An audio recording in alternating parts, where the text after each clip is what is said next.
Hello, good evening. My name is Richard. It is Wednesday evening. Hope you all had a very Merry Christmas. This is over and over and over again. It is a Arsenal Clinic special, actually. It's a looking back on 2021. Sorry, I'll get there in a minute. Looking back on the year, good stuff that's gone on this year, and looking at the progress that the club has been, and I'll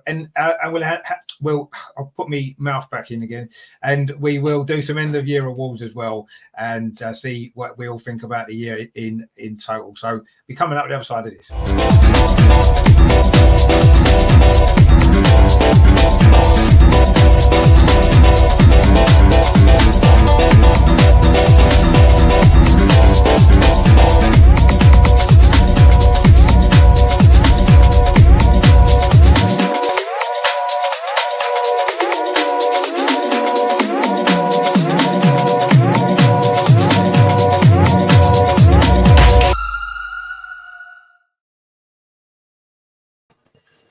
Oh, good evening. We've got a couple of the panel in already. We've got someone else on the way, running a bit late. First of all, of course, it is Melvin. How you doing, Melvin? Did you have a good Christmas? Yeah, fine, thanks. Yeah, not too bad at all. Very good. Good stuff. And obviously, you've still got New Year to come as well, which I'm sure we'll all look forward to. And also, as well, coming back on the show, he was on a few weeks ago. James, great to have you back, mate. You all right? Did you have a good Christmas as well? Yes, I did. Yeah, thank you very much, and it's a pleasure to be on here, especially with you two as well. And sorry, I like the little hat you gave me in the intro as well. I enjoyed that. Well, it's Christmas, isn't it? Yeah, it's nice. It's what it's all about. Yeah, it's Christmas. So they'll all be coming off obviously next week when we're back to normal again. But in the meantime, we'll keep the Christmas theme going as long as we can. So that's that really. But yeah, I mean, obviously we are looking back on the year 2021, which has been a year of quite a lot of changes at Arsenal, actually, on and off the pitch. There's been some good moments, some highs. There's been some lows, and it's been an interesting year, actually, probably overall. So it's a lot to look back on, and a lot to talk about. So what we'll do is, obviously, if we're doing a review of the year, there tends to probably be only one place you can generally start.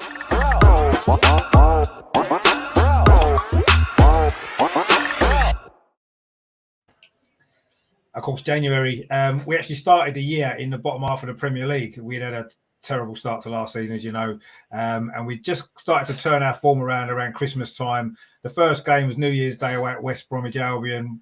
Good performance, actually, won 4-0, and that victory actually lifted us up to 11th in the table. Now, January overall wasn't a bad month for Arsenal. We played 7 games, we won 4, drew 2, and just lost 1. And that one defeat was, from the picture on the graphic there, the FA Cup, which I believe we threw that away against Southampton. Arteta gambled on playing a weaker team, and it backfired, so much so that 3 days later we went back to Southampton in the Premier League with a stronger team and won 3-1. So for me, that was perhaps the whole, January overall was a decent month, a lot of clean sheets, good performances overall, but that one game still, we were cup holders. I mean, Melvin, what was your kind of thoughts on January overall? A good month, but that one game still wrangles with me now, because we had a good chance in that cup. I'll be honest with you, that you've summed it up as I was going to sum it up. Thanks a lot. No, it was actually what you said. It was very good league performances. We turned the corner. We suddenly were playing football off the front foot, and we actually showed disrespect. The manager shows total disrespect to the FA Cup, but the only real decent cup we've actually got a chance of winning, or domestically anyway. And it was just head scratching. Why? What are we saving ourselves for? There was nothing to save ourselves for. We were low in the division. We were 11th, like you said. We were lower than that a week before. We're not like we're going to get into Europe, it looked like, and every point counts. The FA Cup is so important for this club. Keep the momentum going. Look how it gave us a lift the season before. And to me, I've been very 50-50 with Arteta. 1 minute I think, okay, you've got a bit of time. And other times he does things like that. You think, you're very lucky, mate. You're very lucky. And things change by the game, as we know. But after that game, I was nearly saying, no, that's enough. I can't handle that. He's got to be more intelligent than that. Forget about coaching people. Forget about talking to people. Forget about PR stuff and all that. No. It's a basic. And no other manager, in my opinion, of the top ilk would do anything like that under the same circumstances. And that, for me, I was going to give it an 8 out of 10. I think just for that game, I'm weighting it. it's a 5 out of 10. No, I mean, I agree, because to me, the FA Cup, we were the holders at the time, and I think that had almost got Arteta off the hook for the season before. It had given him time and that competition, and it must have been, he must have understood how important it is to the club. He won the FA Cup as a player with Arsenal, he won it as a manager with Arsenal, and then to go into that game with that complete kind of team that he picked, that kind of mindset almost, I felt that the whole club had about that game.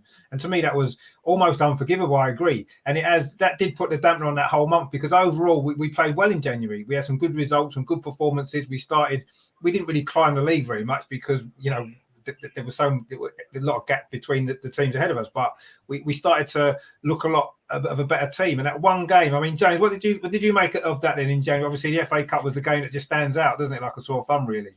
Yeah, I mean, for me, it started off well with that great win versus West Brom. Didn't have my favourite goal of the year, but it had the goal that I put second place if we were gonna place it, the Tierney one. Obviously, the visual of the man in the snow and everything made it a bit, you know, the old Braveheart aesthetic, as we like to call it. That game was also important because it was the first time Leno had consecutive clean sheets in the league.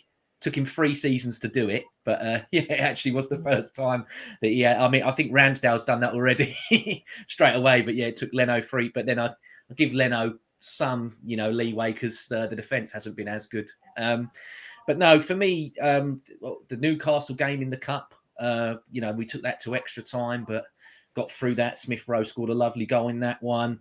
Palace, we had a 0-0 draw, which we should have lost. I thought we were really bad in that game. All I remember from that game was I think it was one of the only times where I think I gave Granit Xhaka a man of the match. I just remember in that game, Zaha was through and he made like a last ditch sort of tackle on him, and I was just like, oh my goodness, well, like fair play, Granit. You know, that's the best you've been. Newcastle again in the league. Aubameyang scored that one that Partey played through the lines. I remember that one being a good goal as well. Then the stinker against Southampton, like we said, you know, that was a chance to potentially get some European football. It might have. Was it the conference that you get through if you win the FA Cup now? Oh no, it's Europa, isn't it? Because Leicester. It was Europa last season. Yeah, I think it might be changing, but it was still the Europa League last season. Because I'm like, that could have been a good chance there, considering you were 11th or whatever at the time, like you said. He probably would have looked at it and gone, right, if I'm 11th in January, I'm probably not going to get top 4 by May. So maybe I should go for the cup. But obviously we didn't. And then we beat them in the league. And then we had that terrible 0-0 against Man United, which, again, we should have lost. But Cavani missed that scissor. I remember him missing that scissor kick, right? I thought when he went for it, I was like, oh, my goodness, But, and then if we lost to them, especially with Ollie at the time, I mean, losing to them this year with Carrick was bad enough, but if we'd have lost to the Ollie side, I'd have been even more distraught because they were even terrible than they are. I mean, they're terrible now still. But I mean, if you kind of put it into a little bit more perspective there, going through some of the performances in division. Yes, you know, we were lucky against Palace. We could easily have lost. I remember, I think it was Ben Teke had a really good chance. He should have scored. Yeah.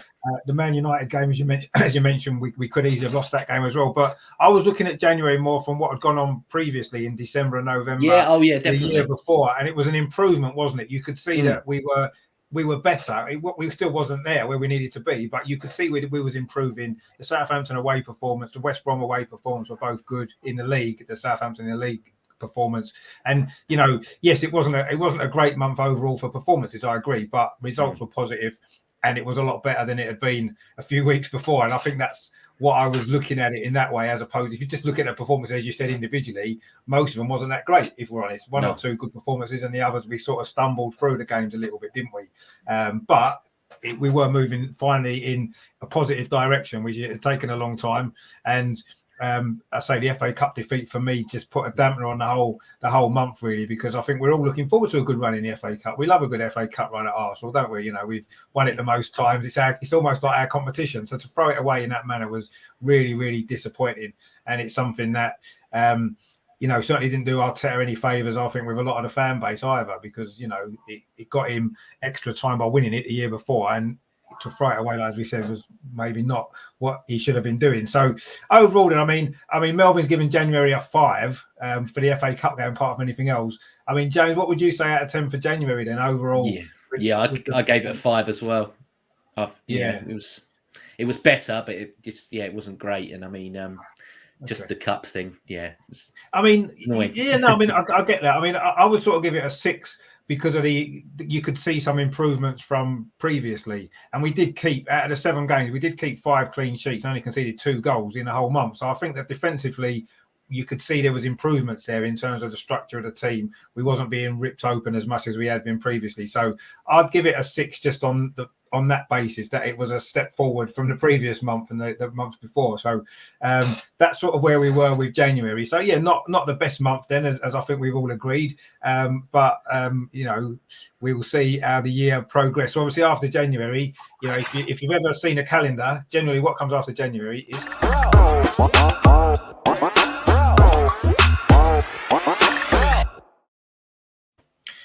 now, February was a bit of a strange month, actually. The Europa League started back up again, the knockout stage of the Europa League. We also had some contrasting Premier League performances. We actually started with 2 defeats away from home against Wolves and Aston Villa.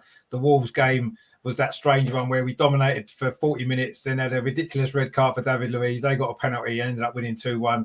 Of course, Leno got sent off as well after that, didn't he? Went for a crazy situation in the second half. We then lost away at Aston Villa as well. So a terrible start to the month, but things kind of improved a little bit after that. And it was, for me, the standout of February was the Europa League games against Benfica, actually. Both played away from home in Italy due to the COVID situation at the time.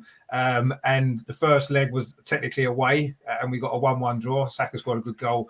But the home leg, we were very, very close to going out. 2-1 down, a couple of minutes to go. We looked like we were going out, and then Aubameyang pops up with a goal to send us through. So it was an exciting time. We then won away at Leicester in the league as well, which was a really good performance, actually. And again, it was a little bit hit and miss in performance-wise. I mean, Melvin, how would you sum up February? I think it was frustrating, February, because we had if you're going to just take that month alone and work backwards, some of them we beat Leicester, we beat Leeds. We thought Benfica was good. I mean, we got out of trouble with Benfica. I think Tierney put us back in the match, didn't he? He did, yeah. Great goal. He really got us back in the match. It's a typical Tierney goal. Passion, he got us back. But with the Wolves and the Villa games, that was the frustration. So much. It was, first of all, the Wolves game. It was one of the bizarrest sendings off I've ever seen. I'm sure if you had and I'm biased, I know I'm very biased being an Arsenal supporter. We all are to a degree. But I think I've got a little bit of common sense when it comes to football. Perhaps I haven't. But I think that if he was wearing another badge, he doesn't get sent off. I've never seen a sending off like that. And what the officials did, they backed themselves. And what these so-called judges, ex-referees did, and the people, the commentators and all that back in the studio, what they did, they got the result of that sending off and made excuses why he got sent off. Not saying, oh, he's obviously got sent. He got sent off because of this. Yeah. They're saying, right, we've got to look for something why he got sent off. Let's think of something why he got sent off. And one of the excuses was that he wasn't going for the man. That was one of the excuses, Richard. I don't know if you remember that. No, I do, I do. What do you mean he wasn't going for the man to get sent off? Is he better off running around the pitch with a hammer? And he'd been all right. I mean, it was for sending off. And also, what we forget about, well, I don't, because I hate things that go wrong. You've got to, in my opinion, one little movement by Holding made them have that chance. He was indecisive for a split second. He could have gone and he came back. He finished up in no man's land. And you can blame the midfield for giving it away. But once they gave it away, the goal or the chance, was stoppable. And he half turned his back. He went half turned his back and they got that chance. And really, I reckon it was the forward hitting his knee rather than David Luiz's knee hitting it. Yeah. That was like you think of yourself, we're not a great team anyway. We don't need all this against us. You know, just give us a level playing field for a bit. I know that some of the small clubs go, well, it goes against us and all that. But everyone turns around and goes, you know what? You're right, little clubs. It does go against you. We're on your side. We can understand it. But with us, it's Arsenal. Carry on. And it's really, really frustrating. Also, the second game was, we've done it so many times before. We go 1-0 down to Villa, right? In the first few minutes, bad mistake by Cedric. Amateur mistake.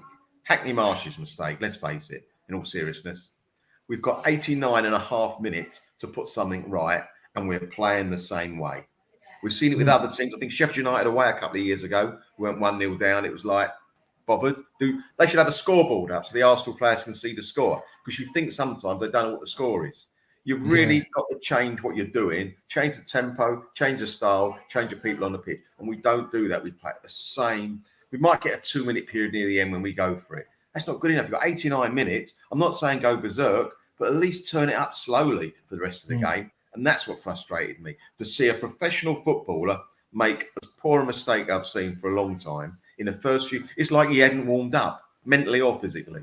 Yeah. And those 2 games just made you think, is it worth it? Should I take up cricket? Because I'm getting too frustrated here. But as I say, I'm an Arsenal, red and white blood in my veins, as I said before. And I will always support the Arsenal. But it does really put you on the back foot when things like that happen. So for me, it was a very frustrating month. It was. I totally agree. It was a frustrating month. In fact, overall, we played 7 games again in February. We won 3, drew 1, and lost 3. So that kind of summed it up, really.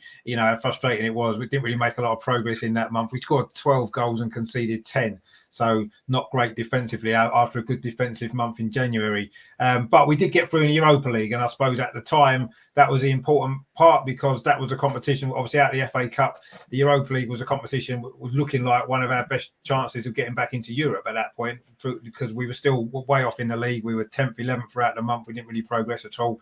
I mean, James, what would you made of February then overall? Obviously, the Europa League was probably the key games, wasn't it, in that month overall in the end? Yeah, no, I gave the month a 6 just for the qualifying through in the Europa League, and I have to admit that goal against Benfica, the Aubameyang header. Obviously, we all know who the player is that Saka rinsed on that wing. Now he plays for us, doesn't he? He absolutely sent Tavares to the shop for him to get him some sweets. But no, it was a brilliant, and I actually thought when that went in, we're going to win this. Just because it was just the fluke of it, well, it wasn't a fluke, it was a brilliant goal, but you know what I mean? Like the way that we managed to get through, I'm like, we're gonna sneak this through, we're gonna do it. Destiny. It's like destiny, wasn't it, Jack? Yeah, a bit like it felt a bit like to me the FA Cup run, where it was just like, oh my God, everything's just landing in our laps here. And but no, you made a great point, Melvin, about those 2 games in Birmingham. That's something that's been changed from last season, I think, to this season is that when an initial mistake's made by one player, normally another one now will sort it out. But the theme for that season, especially with Cedric and Gabriel at times, I'm like, you both speak Portuguese, so I don't know why you 2 are messing up all the time. You're the ones that are meant to have the better link with one another. But I think that was when Cedric was being deployed as a left back, weren't he? When Tierney was out for quite a while. Yeah, that's right. And we couldn't play Saka at left back anymore because he was scoring all the goals and bailing us out all the time, so we couldn't put him back further. But that one at Villa. Matty Ryan made his debut. I thought he was man of the match that game. It weren't his fault, that goal. It wasn't his fault. But no, Cedric made the initial mistake, and Holding could have bailed him out, but he was ball watching. He just watched Watkins, and sadly that was what happened. But no, I gave the month a 6, and I remember the Leicester game away. That's one of the other games as well, same as Fulham, the first game of the season, where I'm like, Willian got man of the match for me. He had a great game against Leicester away. Willian did. Yeah, it was a good performance at Leicester away. I mean, also, I think we can't sort of leave February without mentioning Aubameyang's hat-trick against Leeds as well, when he kind of showed, despite he'd been on a bad run of form, he'd had illness issues and stuff like that, he showed that he still was a top quality Premier League striker who could score goals. That hat-trick was a good hat-trick. He took it well. And that was the highlight probably. I mean, he did get those 2 goals against Benfica as well. So it was a good month for Aubameyang in February in terms of goals. And it looked like he was maybe getting his form back and getting back on track. It maybe didn't quite work like that overall. But, it just kind of showed that he hadn't lost it completely when maybe we were starting to lose a bit of faith in him. And he popped up with some important goals in February, actually, that got us 2 good victories that helped the month kind of tick along quite nicely, really. But yeah, it was frustrating. I mean, what did you give it out of 10, Melvin, for February? I didn't give it. Sorry, I forgot. I was so enthralled by my frustration. 6. 6 as well, yeah. I mean, I think I'll give it a 6 as well, because there wasn't any progress in the league particularly, but we did get through in Europe, and that was massively important, especially the way that we did, as you said, James. It was we were almost out, and then we suddenly pop up with a goal. And they are the sort of games, aren't they, in cup competitions where you start to think, is it our year? Because you almost go out and you turn it round, and I think I started to believe that perhaps it may have been our year after that, and made us all maybe believe that. And I think maybe everybody then focused more on the Europa League than anything else for a while, because we maybe were convinced that it was going to be our year. But anyway, I turned on Ceballos as well at that time. I actually thought for a while, I'm like, I like this lad. But then that's in that Benfica game and everything else, I was just like, no, you're done. Oh, that was the header, wasn't it? Was that the header? Yeah. I mean, in the end, the Europa League turned out to be the end for Dani Ceballos, didn't it? Because it was a mistake later on that maybe cost him as well, which we'll come on to a bit later on. So, yeah, maybe it wasn't the best competition for Dani Ceballos, actually, because he made a couple of big mistakes, which I'll tell. We may have forgiven him one, but he certainly didn't forgive him the second one, and that was his lot then. But we'll come on to that a little bit later on. So yeah, I mean, not 2 months at the start of the year, not fantastic really overall, and we hadn't really, we ended February in 10th place in the league, which wasn't much progress from where we started the year, so we hadn't really got anywhere. Just we progressed in Europe, and that was it. As we came into March, where obviously spring weather, a bit more warmer weather, and the clock's changing.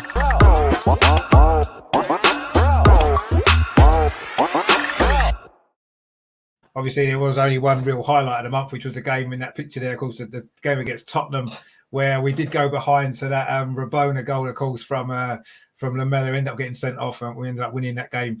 We only played 5 games in March, actually. There was international break and stuff like that. We won 2, drew 2, and we did only lose 1, actually, in March out of the 5. We scored 9 goals and let in 7. Of course, we did have another round of the Europa League as well. It was Olympiacos.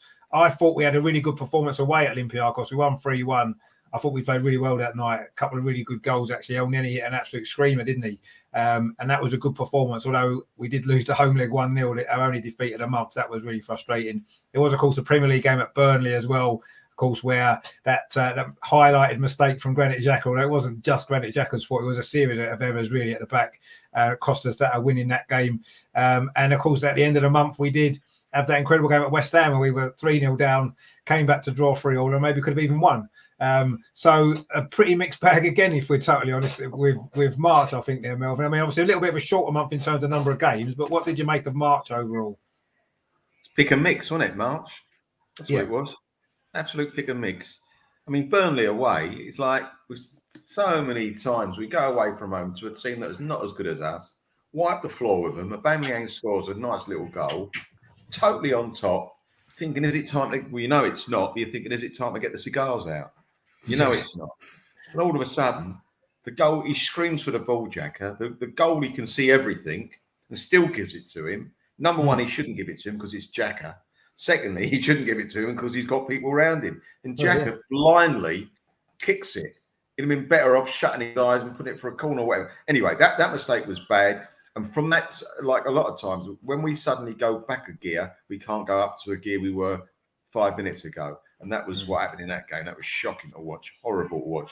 The Spurs game was brilliant because it's always brilliant beating Spurs. And we were 1-0 down again. So it's always good to bounce back, especially against them.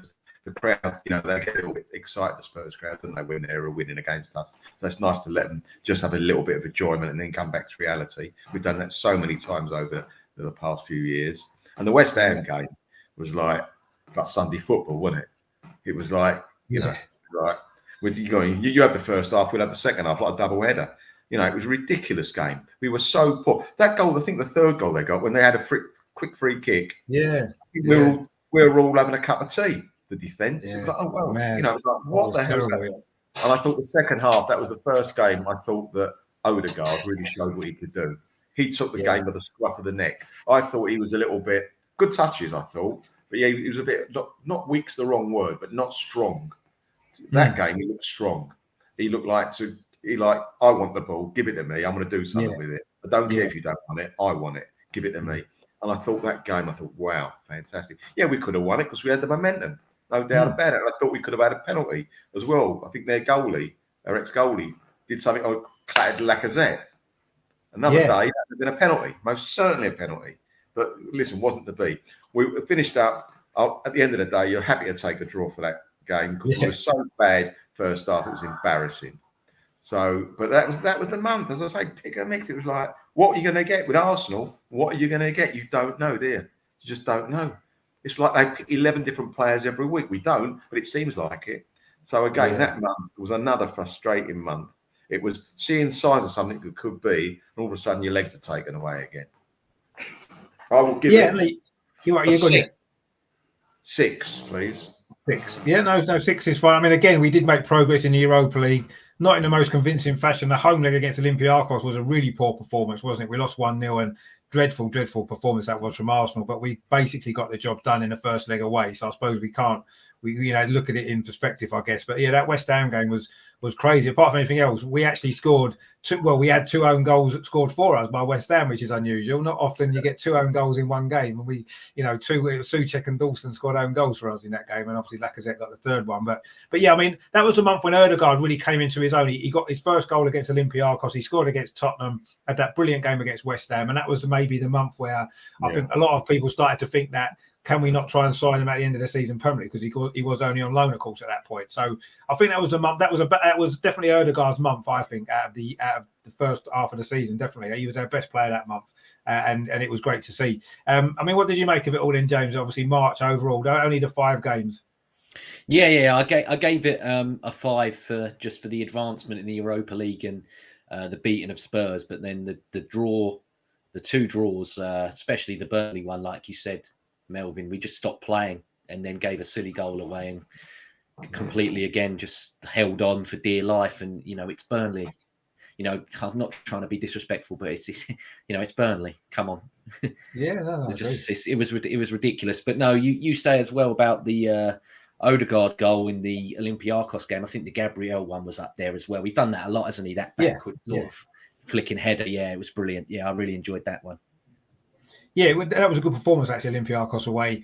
Followed on from the game at Leicester away at the end of February, then the Olympiacos away game. We started to play some good football away from home at times. I felt we were starting to get into. We wasn't playing so well at home always, but the Tottenham game, of course, obviously is a highlight of any month, beating Tottenham home or away, and that was a good performance. We hung on a little bit at the end when they went down to 10 men, but we did play well in that game and fully deserved to win. So it was a bit of a mixed bag. I mean, I think I'd probably give it maybe a 6, because we did beat Spurs and we did get through in Europe. So I suppose, the disappointments of the Burnley game, the Olympiacos home leg, and the first half against West Ham maybe evened it out a little bit. But we did beat Tottenham and we did progress through. So I suppose we've got to look at the positives maybe from the month overall.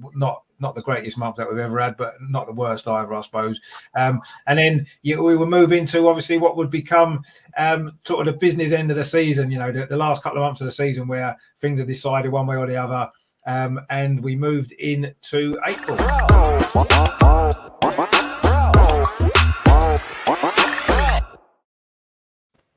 Of course, one of the main things that happened in April was, of course, as you saw in the picture there, the protests at the Emirates. The European Super League, what had been kind of suggested, and we were one of the 6 teams put forward for it, and all the protests around the ownership of the club and all the whole protest in general around football for the Super League. I mean, on the pitch, we played 7 games again. Wasn't our greatest month actually for performances. We won 2, drew 2, and lost 3. So not a great month overall. But again, it was littered with 1 or 2 really good performances. I thought the away leg in Slavia Prague in the Europa League, again, away from home in Europe, we played really, really well. Won that game 4-0. We only drew 1-1 at home in the first leg. It was looking a little bit dicey, that tie. And then we went away, and in that first half, we absolutely blew them away. And that was a team that hadn't lost a home game for a long time either before that. And we went there, and that was one of the highlights of the whole year for me, actually, that performance in Slavia Prague. I thought we were brilliant that night, absolutely brilliant from 1 to 11. It was a fantastic performance, and in a way, maybe did increase our frustrations, because we could see in that game, 1 or 2 others previously, we were capable of producing performances like that. It just wasn't happening on a consistent enough basis. And we saw in the month, we lost 3-0 at home to Liverpool in the Premier League. That was a really, really dreadful performance. We only got a draw with Slavia Prague, conceded a late goal. We 1-0 up, couldn't manage the game, conceded a late corner, and they scored. We were lucky to get a draw at home to Fulham, an injury time goal from Eddie Nketiah. We were really poor that day. We lost at home to Everton. That was the day of the protest. We lost 1-0 at home to Everton. So at home, we didn't actually win a home game all month in April. 2 draws and 2 defeats, only scored 2 goals. And that was the problems. And of course, away from home, we did a bit better. 1 at Sheffield United in the league, 1 in Slavia Prague. And at the very end of the month, of course, the semi-final where the Europa League paired us with our old mate, Unai Emery, of course, and Villarreal. The first leg away was a bit of a disaster. It was Dani Ceballos' swan song for Arsenal. He got himself sent off in that game, and we did lose 2-1, which wasn't a bad result, actually. A penalty from Pepe gave us a chance for the second leg. 2-1 away defeat's not that bad, is it, with an away goal, which was still in use then. Very, very mixed month, though, wasn't that, Melvin? What did you make of April? I thought it was shocking, actually, about mixed. I thought that month was actually disappointing. It was depressing to watch. The Everton game at home was shocking. They could have beaten us more than one, actually. I think they had one disallowed or something, if I remember in the back of my brain. And we looked very weak. Again, Fulham, who were absolutely clueless in Seattle, we struggled to get a last minute. I mean, the 90th minute, wasn't it, or something silly? It was, yeah, 97th minute, I think it was. Was it? I know it was Matty Ryan assist, Melvin. What's that? Matty Ryan with the assist. Do you remember he come up from the corner? Came up from the corner. Yes. I mean, your goalkeeper's got to help you get an assist. You've had a shocker. Yeah, exactly. You're just looking at the team and going, where's the goal coming from? The Everton game had already lost 1-0. We didn't look like we were scoring. The Fulham game, we didn't look like scoring. No. It was like shocking. It was really, really poor. And it was like, it didn't help the crowd are a little bit anti, but you can't, what comes first, the crowd or the performance? You know what I mean? It's how, you've got to weigh those up as well. But it was just like, again, we're not moving from second gear into third or actually going, you know what, let's go for this. We're 1-0 down against them. Let's go for it. Yeah, we went for it in the 97th minute, if it was, put the goalie up the top. But apart from that, we didn't actually do anything the rest of the game. And they were a poor Fulham team and we'd have got beaten by them. Every so often at home, you're going to get beat by a really poor team that everything goes their way. But that's it. This year, we've had it a lot of times where it's happened to us that the teams are poor and they're still beating us. And we're saying, why did that happen? It shouldn't happen more than once or twice a year, if that. And it happens to us a hell of a lot. Anyway, so that year for me, it was horrible to watch the Arsenal. The whole atmosphere was bad. There was question marks over the ownership. There was question marks, in my opinion, over the manager. And people were saying everything's resting on his situation to get into Europe again with the second leg of the Villarreal coming up, which we talk about soon. So for me, it was a very disappointing month. I'm tossing up whether I do 4 or 5. I'm going to give it a 4. Sorry, I did not like that. No, I mean, I think a 4 is a fair score overall. It wasn't a great month. And we've got the judges in the house. How you doing, Lee? Sorry, lads, I've been football and I thought it was yesterday. So I was just looking over and I said, oh, my bloody hell, better get. So I've got on as quick. I've just washed my hair and I've got here as quickly as I could. Like, you know what I mean? Your hair's looking good anyway. So you obviously got good shampoo, which is nice. Yeah, that's it. Like, you know what I mean? You have a good Christmas anyway. Yeah, lovely. Thanks. Really, really good. Like, nothing mad. But yeah, very nice one. All you guys have a nice one? Yeah, thanks. Yeah, brilliant. Yeah, not bad at all. We've got up to April anyway, so that's where we are in the year so far. Which not a good month.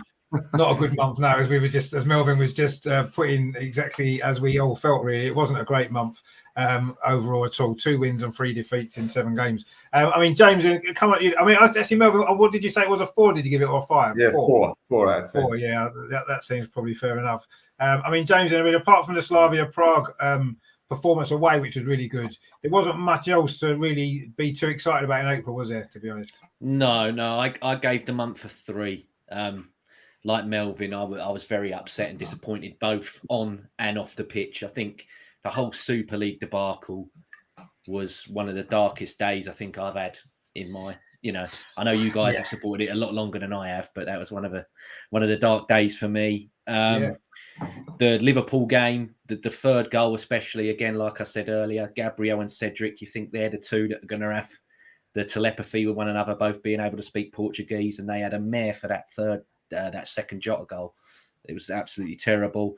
Yeah, we've mentioned the Fulham, mentioned the Everton as well. That was with the protest, and I think there are still question marks over this side when atmosphere gets a bit cagey or an event happens, how they react to it. I think that threw the players off big time when we lost that one. And then the Villarreal game, for me, that was arguably Mikel Arteta's biggest mistake in his whole time that he's been at the club, to go into that game, which was his biggest game of the season, to play that false 9, which he hasn't played at all. He gets the comparisons with Guardiola, obviously sitting there under the learning tree. And Guardiola had his biggest mistake in his final when he tried to be too clever against Chelsea, and he got bashed. He tried it there and he got absolutely, okay, it was 2-1 and we had a glimmer. But for me, I thought the damage was done. I looked at it and was like, I don't think, I went from thinking after Benfica we're going to win the thing to, oh no, we're definitely out now. Just for the sheer, there's no other word I can say but the arrogance to think that he could go there and do that. And like you said, Melvin, about fan disarray, you had people going, well, hang on a sec, you sacked this guy, put this one in telling me he's better, yet he's just done what this guy was employed to do. And it was a horrible month. It really, April was really, really horrible. It was a horrible month all round, really. Like you said, the Super League, the protests, and the performance on the pitch overall were terrible. I mean, you're saying an arrogance with the Villarreal. I thought it was more. He was scared. He was playing it safe, too safe. And it backfired because we lost that game. We were maybe fortunate to only lose 2-1. And I actually felt 2-1 in the end wasn't a bad result to take back to the Emirates, actually. An away goal and not a disaster. It could have been a lot worse with 10 men and a terrible performance. Not obviously, it didn't quite work out like that. But at the time, it was a bad performance and I felt we'd almost got away with it a little bit. But I thought Arteta was too conservative with how he set the team up that night, as though he didn't want to risk anything, and he'd have been happy with a 0-0 draw, which wouldn't have been a bad result either. But in the end, it did backfire. I mean, Lee, what did you make of April? And obviously, the protest and the Super League were probably the two big events of the month, maybe. And obviously, on the I don't know what in hindsight probably weren't a bad thing when you look back on it. It showed. I think that I think it showed the owners that they had a lot to do, and maybe like that had an impact going further down the line with the transfer market. I don't know, but we made our voices known there, and I think that maybe they needed to do something after that. So in the long run, it probably wasn't a bad thing. But what it done is it realised two things. You know what I mean? Like, they sort of took the mickey out of the fans, and all of a sudden they realised that, the fans were important. We had a voice and we did matter. And also, it does show now the fans are back, that you can't take us for granted. So I think that was it wasn't such a bad thing, that really. The Villarreal thing, well, I still look back on that, and as I continue to say, whether you like Mikel or not, he's a very, very lucky man, like, you know what I mean, to survive that. Because we should have been out of the contest after that first leg, but we wasn't. 2-1. I've got to tell you that now. I fancied it in the second leg. I thought to ourselves, we couldn't play that bad. I did fancy us to score in the second leg, and I thought that we got away with murder, if I'll be honest, coming back from there. I thought we'd go on and win the game. But, we all know what happened. But, disappointing. I don't know how you guys feel about it, but it pitted out for me. We was doing well in the league, but it was really well. It didn't really matter because there weren't nothing there. We was getting some results, but it didn't really matter. Yeah. And when it did matter, we didn't really perform. So we were stumbling across the line. I couldn't wait for the season to finish. If I'll be honest, at this stage, I was really done with it. If I'll be honest. Yeah, no, I think we were just tired by that point, wasn't we? Yeah. Gone on through the season, and I think the whole Super League thing and everything else, it kind of all came together in that 1 month, really, didn't it? And it didn't help because the Villarreal performance was so bad. And I agree. I think we were just kind of sick and tired of it all by that point, and just wanted the season to be finished with, over and done with, and try and hope for something better. But yeah, I think April was the kind of end of it all for me. That was the lowest I felt, actually, being an Arsenal fan for quite a number of years. I've got to be honest. That particular point throughout April, it was like almost. I know Melvin touched on it a little bit earlier, but you can't leave Arsenal. It's part of you. It's something that you'll always have with you. But that's probably the only time I felt as though, if it was possible to walk away, that would have been the time I could have walked away if it was possible to do it. I've never felt as low as that supporting Arsenal. I've got to be honest. In the whole 45 years or whatever it is. So that was a bad moment. Yeah, and there was the thing where I think it might not be April, but it could have been around that time that they was thinking about bringing the fans back to a few fans. You know what I mean? Yeah, and I'll be honest. You know what I mean? I was sort of like, oh well, nah. I'll wait until it's at full capacity. Do you know what I mean? But That's how low Ebb was. I didn't even really want to go to a game after a year of not being at a game. Yeah, exactly. I felt I was looking at excuses not to go instead of excuses to go. Yeah, no, I agree, and I think a lot of people probably felt like that. And I say I've never felt that low being an Arsenal fan ever, and we've probably been in worse situations in reality in that time, but it never felt like that to me. That was a horrible time, and for me, the season almost had finished at that point anyway. Although there were still a few games left, I wasn't as interested at that point as I had been previously. I mean, what would you have given April out of 10 then, Lee? Overall, the month? 4, maybe even less than that. Like, I mean, I'm tempted for a 3 month. Yeah, I mean, it's only really the Slavia Prague away performance that was anything to get excited about. There wasn't really any good, like some. We've got a couple of wins, but they weren't convincing or anything like that. It was nothing you could really think, we got some hope going forward. It was a really, really down time at that moment in time. Yeah. So, yeah. Yeah, it was. And I suppose it didn't help because April was the time when, the latest lockdown had just sort of finishing, wasn't it? And we were trying to get our life back as well. And then Arsenal were falling to bits. And it was just a terrible time, really. But luckily, it did only last a few weeks. And then we moved into a slightly better month, maybe in a certain way.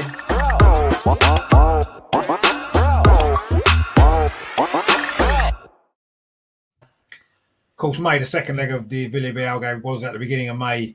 Really frustrating night that was as well. We only needed to win 1-0 and we couldn't even get a goal, and out we dropped. May itself, though, the results on the pitch certainly improved. We played 6 games in May. We won 5. The only game we didn't win was the one we needed to win against Villarreal, 2-0. That kind of summed up where we were, I suppose. We did win all our other games in the Premier League, which actually moved us up from sort of 10th, 11th place to finish 8th. Which maybe slightly flattered us. If you looked at the season overall, we got those wins at the end against teams with other things on their mind. We did beat Newcastle, West Brom, Chelsea away just before the FA Cup final, so we'll maybe give them that one. Crystal Palace and then Brighton in the last game. So, teams with not a lot to play for at the time we played them, and we got the victories. Pepe had a good month. He scored 5 goals, actually. He did pretty well that month. Smith Rowe got his first Premier League goal as well against West Brom and also got another one against Chelsea. So overall, there were sort of signs that things maybe were going to get better, but it was almost like, well, when it mattered, you couldn't do it. And you're suddenly doing it now. You're winning games when there's nothing on them. And that frustrated me more than anything, I suppose. But overall, you can't grumble with 5 wins and a draw out of 6 games, I guess. I mean, Melvin, what did you make of May? Obviously, the Villarreal game, the biggest frustration, because that was there for us to win, wasn't it? That semi-final, 2-1 coming into the home there, we only had to win 1-0. I had a theory. I reckon that when the Arsenal players got back in the dressing room after that game, they probably think they won the away leg 2-1 and they've got through, because that's how they played that night. There was no looking for a goal. There was no urgency.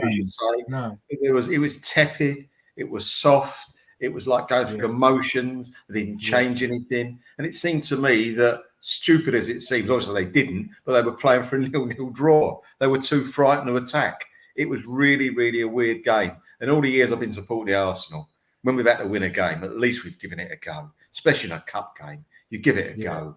Even if you get beat, you give it a go. We gave it nothing. And you say we didn't score. We didn't deserve a score.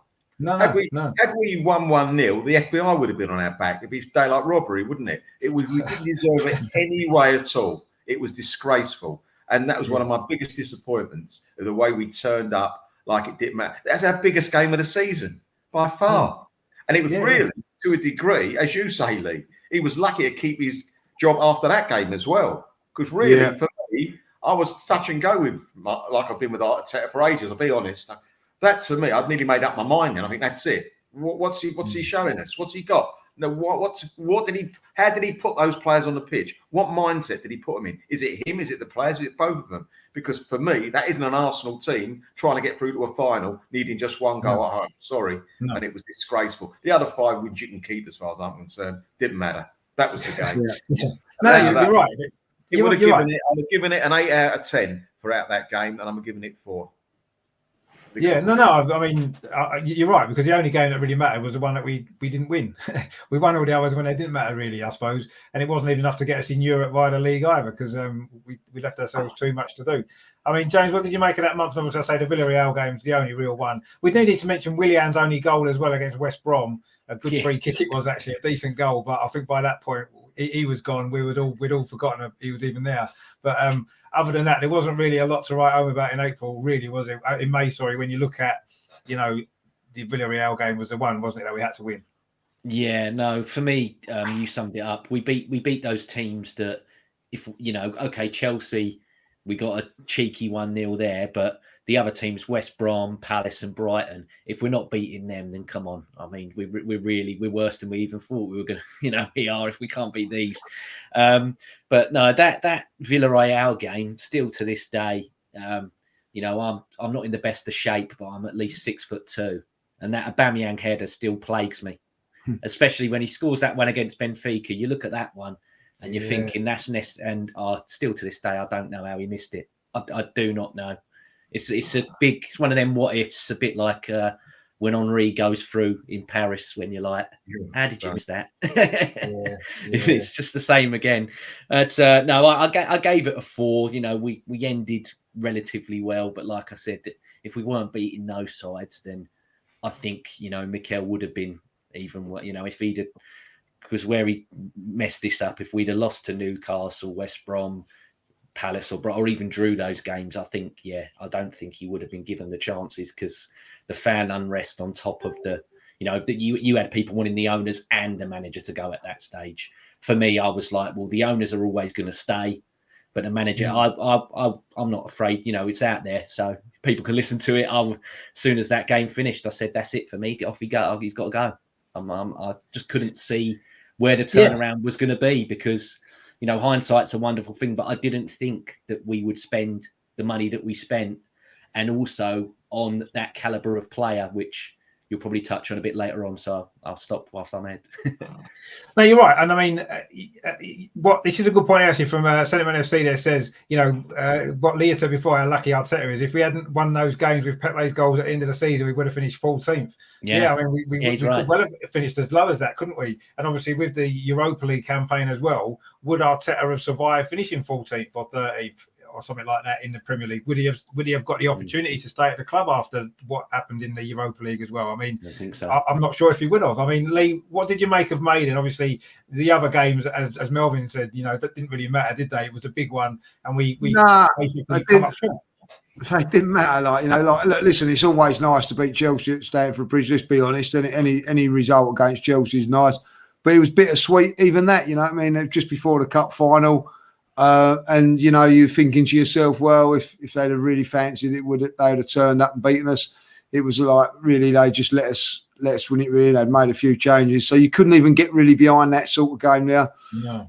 Listen, it would have been all completely different if that Aubameyang header would have gone in. We would have been through the final and something to really look forward to. By this time, my head had gone by then. Now I'm not feeling it. People are sort of saying give Mikel a little bit more time. I was on the thing of saying, well, give him a bit more time to do what, and let's see what happens in the transfer window, and then going on to the first 3 games.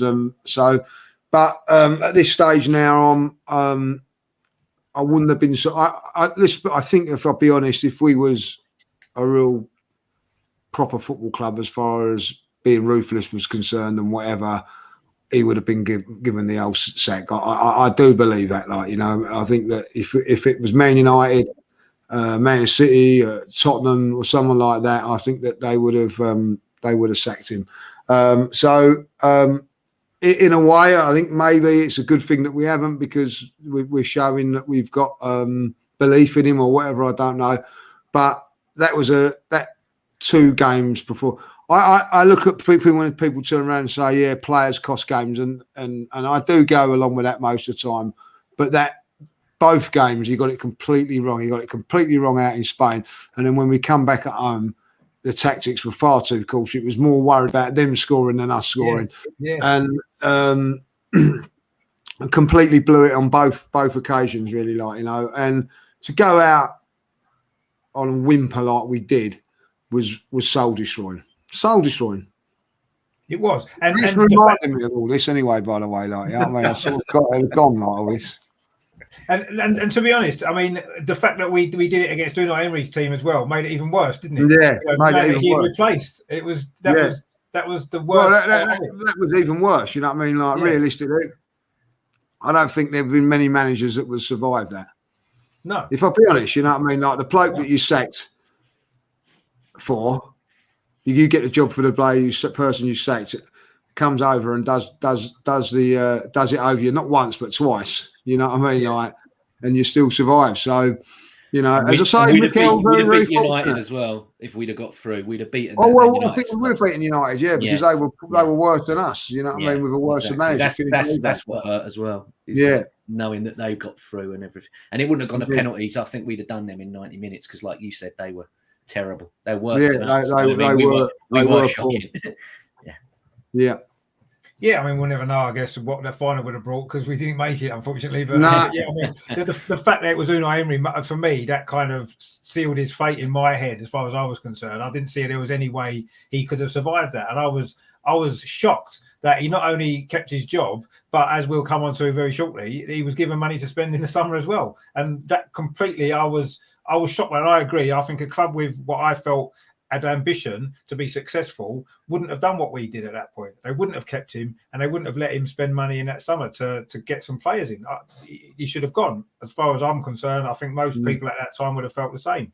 And, yes, I agree with what Lee said. Maybe now it's turned out to maybe be a good decision now because it looks as though things are moving in the right direction finally. But at that point, I don't think anybody would have been wrong to have said it's his time, his time's up. I don't think anybody would have been wrong to have said that at that point. And, we've been proved wrong now, which is fair enough. But at that time, I think that was the right thing that we felt the right way. But, he got given a chance. And as we will come on to, it hasn't actually worked out in the end too badly. I mean, just quickly, obviously, the summertime did bring a little bit of movement in the transfer window.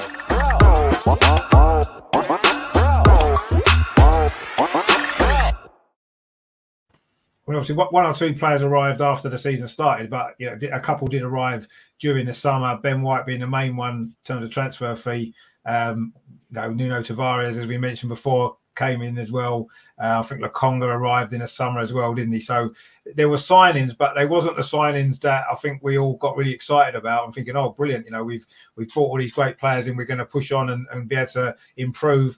And they were signings that we needed in certain positions, maybe as backup. But I don't think any of us really felt at that point that it would have been a great transfer. I mean, what did you make of that sort of, Melvin? In the summer, obviously, we did buy a couple more players after the season had started, but in the summer transfer activity, what did you make of that? Certainly the players coming in. I didn't know, apart from Ben White, which I'd heard a bit about, I didn't know any of the others. Lokonga, didn't know about. Tavares. Yes, someone might have told me that he was the one that Saka beat when he played for Benfica, showed a little merry dance. But Ramsdale, the goalkeeper. Now, I only saw him play 190-minute game on the box. And he played against Liverpool, and he was outstanding because Liverpool were all over. Yeah, I remember that game. Yeah, it was on the box that game. I thought, cool, that's good. Then I was listening to people saying that, he's been relegated twice and all that. I think, well, hold on a minute. Ferdinand of West Ham got relegated. Look at that West Ham team who got relegated. Lampard was in the team, I think, that got relegated. So that doesn't mean anything. You know what I mean? You've got to give someone a chance. And when they were spending 30 million on him, I think, that's a lot of money. But as it's turned out, it was the cheapest chips. Absolutely cheapest chips. But I wasn't overexcited with Ben White. I thought, he's all right, I suppose. But really, when I watched Brighton play, the one that stood out for me was Dunk. He was the old-fashioned, typical centre-half, and we needed someone to win every cross. I mean, Gabriel, to a degree, does that now. But for the last 5 or 6 years, we've needed someone like that. And I thought, if we're going to get a ball-playing centre-half again, I don't really fancy that. I want someone who can really stick it to the centre-forward when need be, right? But I think we go on to how he's done with the other centre-halves later. But no, I wasn't I thought the transfer was good to see new faces. I was happy to see new faces because the ones we had in the squad weren't good enough. And I was pleased to see some of them go. So I thought they can't be worse than what we've got. And we've got rid of a few. For me, I was quite happy to give the ones I've never heard of a chance, because, as I say, they couldn't be worse than what we got. The only thing I did think was bad about the transfer window this season, again, I've seen it. I've got come out in a rash when it happened. Kolasinac played in a red and white shirt again. Where I just thought I can't get rid of him. We just can't get rid of him. We can't get rid of him. That's the problem. You know, Christmas, you think you've got a chance of getting rid of all your bad presents at Christmas, but you can't. And we've failed again. So that's apart. But as it's worked out, it worked out much better than I thought at the time. I must admit, much better. Yeah, and I think that's the thing, isn't it? I think at the time I wasn't particularly excited. I was more annoyed that Arteta was still there and that he'd been given money to spend, regardless of who he was buying, really. But anyway, it hasn't turned out too badly now, which is the main thing. I mean, James, what did you make of? Obviously, we did sign. Obviously, Ramsdale came after the season had started. Tomiyasu came on deadline day. So before the season started, I say we made 3 or 4 came in. What did you make of that at that time? Were you excited about the signings that we'd made, or were you thought, well, who are these people? Most of them. No. I knew. Obviously, I knew who Ben White was. I you know, as well as watching Arsenal, I do sometimes succumb to watching other teams, and I like the documentaries. So in the lockdown, I watched the Sunderland one, then I watched the Leeds one. And in the Leeds one, you know, okay, Bielsa don't look like a genius now, but when that documentary come out, he was the best thing since sliced bread, weren't he, at the time? And he was praising him and showing him off about how important he was. And I thought to myself, okay, I'm nervous because of the fee. I'm nervous because I've seen him at Brighton play with Dunk and Webster. They used to have Duffy, but he went on loan to Celtic that season. And they were winning everything for him in the air. And I thought to myself, well, they play 3 as well. We're not going to play a 3. We're going to play a 4. So I thought, okay, I've got reservations about that. I've got reservations with him with Bellerin. And obviously, you know, Gabriel, it was still quite, you know, I think he's developed this season into one of the best players we have. But at the time, you know, before, I always thought he was good, but I didn't expect him to go up the level that he has now. And Lokonga, didn't know nothing about him. I freely admit that. You know, the Belgian league ain't on over here, and even if it was, I don't think I'd watch it. So, but I heard good things. You know, Vincent Kompany, I always respected, and Craig Bellamy, who's there. I think he's over there as a youth coach or something. He's got quite a good rep as a youth coach from being at City and other clubs, Cardiff and over there as well. And he was praising him. So I thought, well, if he gets good, you know, props off them two, then there's got to be something about him. And the others you'll probably touch on in a minute, but the Ramsdale one as well. You know, I initially I thought, why are you spending that on someone that's going to be a number 2? Because I didn't believe that he was going to displace Leno. I didn't think the manager was going to do it. Glad that he has. And again, it's another one I've thrown my hands up. I'm pleased that I got proved wrong on. And Tavares the same. Tavares, when he come in, had a lot of negative press because he completely scathed all of his teammates. Apparently was not very good with the manager, didn't get on with him. He caused a lot of disarray, and I thought, oh God, we've just got rid of most of the, you know, annoyances in our locker room, and now we're adding this guy. But I think he, you know, was like, I'm better than this level, and I want something that matches my ambition. And I think he's come into Arsenal, and again, he's another one. He's been brilliant. I think, you know, he had games where he's made mistakes, but you sort of allow it because you're like, well, he's young and he's not going to do this again. You know, he's not like these elder players that have let us down constantly. And after that, he plays the next game and he has a blinder. You know, he's brilliant. Yeah. You know, we've seen it where he keeps picking these. You know, we had it at a time where we were like, oh, these are Mikel's favourites. And they kept letting him down, but they still played every week. And you're like, what are you seeing that I'm not seeing? You know, it was ridiculous. Yeah, no, it was. I agree, and that was one of the problems that we had. I mean, Shane's put a comment in the chat there saying football is coming home last summer. Yeah, we don't really want to talk about it very much, do we? Because it didn't come home, and we're all very upset about that. Although, of course, it was a great tournament for one of our own young players, which we'll talk about a bit later as well. I mean, Lee, obviously, with hindsight, it's easy to say the transfer window last summer has been brilliant. But at the time, how did you feel about it? Well, yeah, I think most people would say it was underwhelming as far as big name signings are concerned. But I was at the thing that we needed to strengthen the squad. And I'm going to be honest that with Ramsdale, I wasn't unhappy that we signed Ramsdale. It was the fee that I was thinking. Why are we spending 30 million when we need to spend that on a forward or a midfield player? I'd rather spend it on a midfield player or a forward.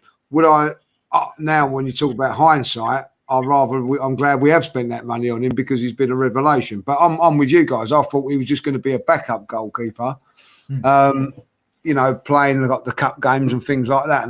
But ultimately, you know, he's been a revelation, you know, so you couldn't really say. And I'll tell you what, every single signing has been very good this season. You know, every single one of them has come in and done a job.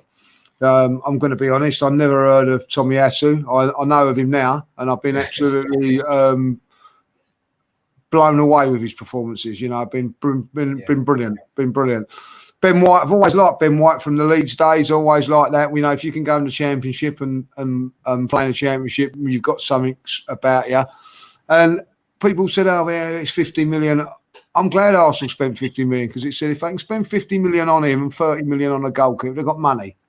They're not. So I always felt that was a good thing. And I don't care about how much he costs. He's doing a good job. Whether he's worth 50 million or not, maybe he's not. But it could turn out to be money well spent come a couple of years' time or whatever. Like so, I'm not worried about that. Lukonga's definitely one for the future. I've seen him and I've been really, really impressed with him, as I have been with Tavares. I think they've been really, really good. And of course, Odegaard coming in as well. Even though we had him the season before on loan, to get him on a permanent deal at 30 million, well, people were criticising that about 30 million. They're not now, are they? Like, you know, so yeah. I think all in all, we didn't probably know it at the time, but it's been a very, very good, productive window, like, you know. So, and I think it's what we needed. We've got strength in positions and all that there. We needed to strengthen our back line, and the reason that we're doing well now is because it has been strengthened. You know, we've improved on Mustafi, we've improved on Bellerin with these guys, and it's you know, Gabriel's coming on leaps and bounds as well from the season before. It's bloody lovely to see us defending a lot better and stronger. And, you know, I will say this, you know, Kieran Tierney has been brilliant for us, but we were missing when he got injured this time. When we was counting down the hours for him to come back, all of a sudden we went, oh, well, no, he can have another week now. Like, you know, I mean, Tavares is doing well. Yeah. And the good thing about it is he's come back, not been rushed back, and he knows now, Tierney, that if he doesn't perform, he ain't going to get get easy back in the team. So that's his level as well now, like, you know. So all round a very, very good transfer window. Very good. No, definitely. I mean, I say hindsight is a wonderful thing, and it's proved to be a really, really good transfer window. But before things were to get better, they were to get worse.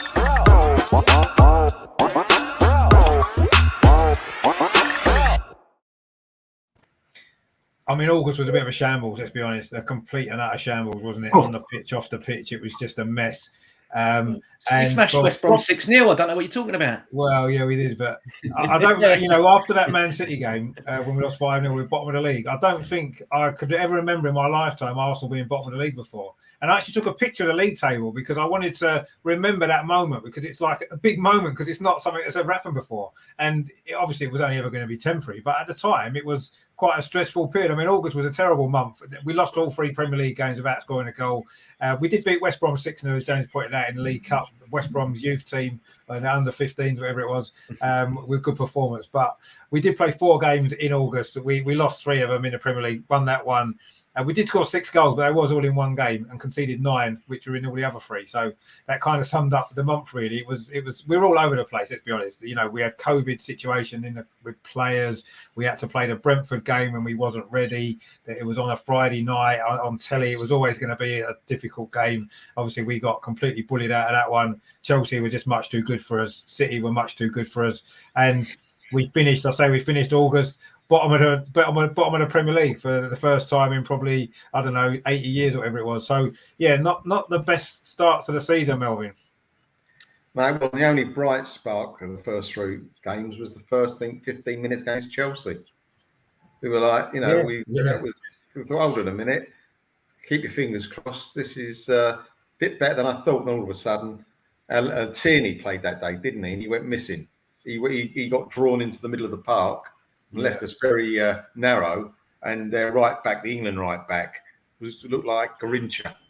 He Reece made James. 2, and he Reece could have, James, you yeah. know, he could have made another 3 or 4. He looked world class, Yeah. and he isn't. But we made him. There's so much space. We didn't learn at all from that game. During the game, we didn't learn. We gave him, No. you know, they nearly scored, then they did score, and we still left that gap.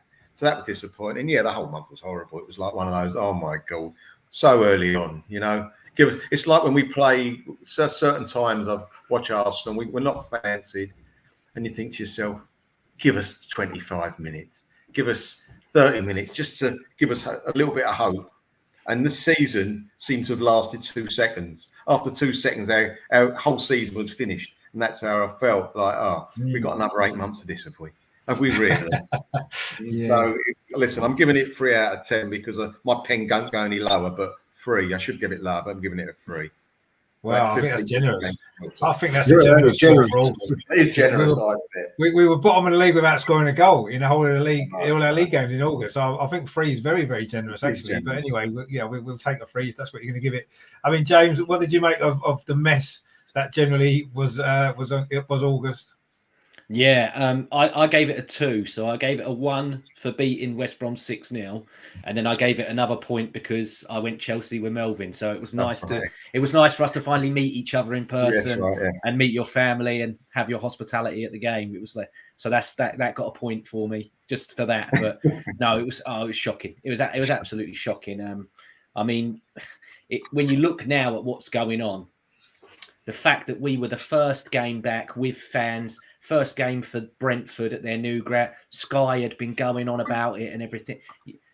If it was now, it'd be cancelled because it was the first and everything else.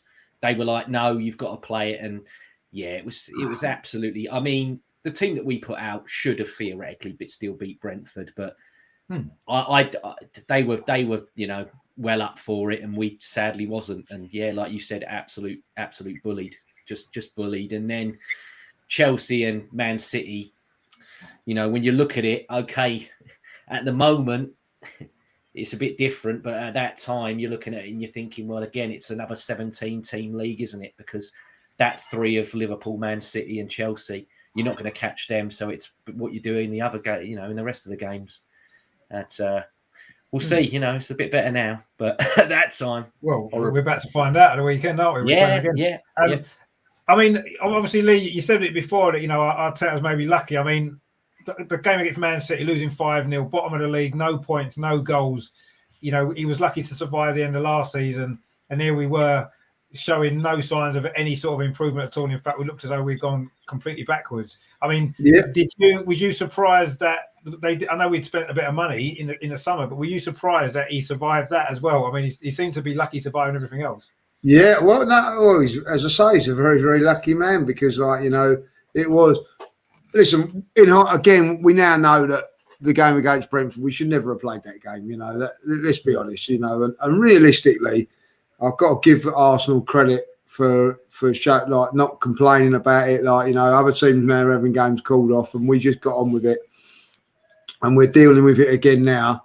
But you know, that was shocking that we had to play it, and and at the end of the day, Mikel, when you look back, got a lot of stick for that, for not having the team ready and focused for that game. And you can probably understand it now why, when you see what's going on with other teams and everything like that. No way should that game ever have gone ahead, and but it did, and because of that, and the Chelsea game, by the way, don't forget, that wasn't available for the Chelsea game as well. So we was behind the 8 ball to start off with, but we didn't know that at the time. 3 defeats, no goals, and then after that, an international break as well. Yes, he is very, very fortunate because, like, after a 5-0 defeat and then an international break, that's when the whole axe comes out. And, you know, so again, you know, lucky Mikel, because I think at this stage here, if he had been sacked at this stage, after what happened the season before with the games and the cup game and that, if he would have lost his job, I think you'd have had to turn around and said, well, hands up, you know, it's fair play. But he's dodged the bullet again, like, you know what I mean? He's unbelievable, but he's done it, like, you know what I mean? So I've always said that if I ever see him in a sweet shop, buying a lottery ticket, I am copying his numbers, because they must be a guaranteed winner, you know what I mean? Because he is one lucky son of a gun. But yeah, so not only was it bad to lose all 3 games, we then got an international break to go by where not only that, guys, we was bottom and another certain team was top with winning 3 games. Yeah, that's true, yeah. So it was a hell of a month of August and a 0 out of 10 for me because I'm not giving it anything, you know what I mean? Like, because, as you say, the West Brom game, yeah, it was their reserve side. And I'll tell you what, if West Brom would have put out their top team that day, the way things were, we could have struggled a little bit, like, you know what I mean? So thankfully they didn't. But for me, you know, that was an expected result.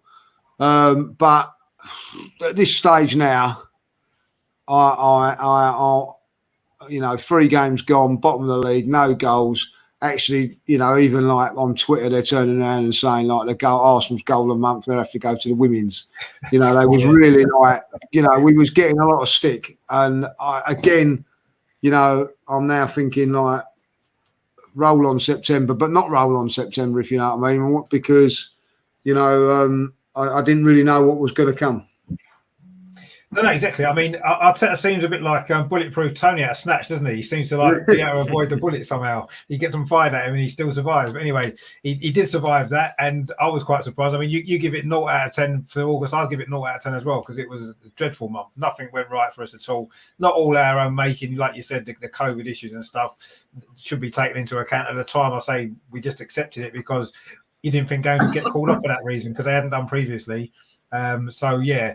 But overall, yeah, I don't think I can give it any points because there was nothing to be excited about at all. It was just dreadful. And I say we ended at bottom of the league. And as Sentiment FC says there in the chat, we could have had Conte. Well, I don't know if we could have had him. He was available. Whether we could have had him or not's another matter. But he was there, and we didn't. But anyway, I guess we don't want to worry about that too much now. But from that kind of dreadful start, things did slowly, and it was slowly to begin with, start to improve.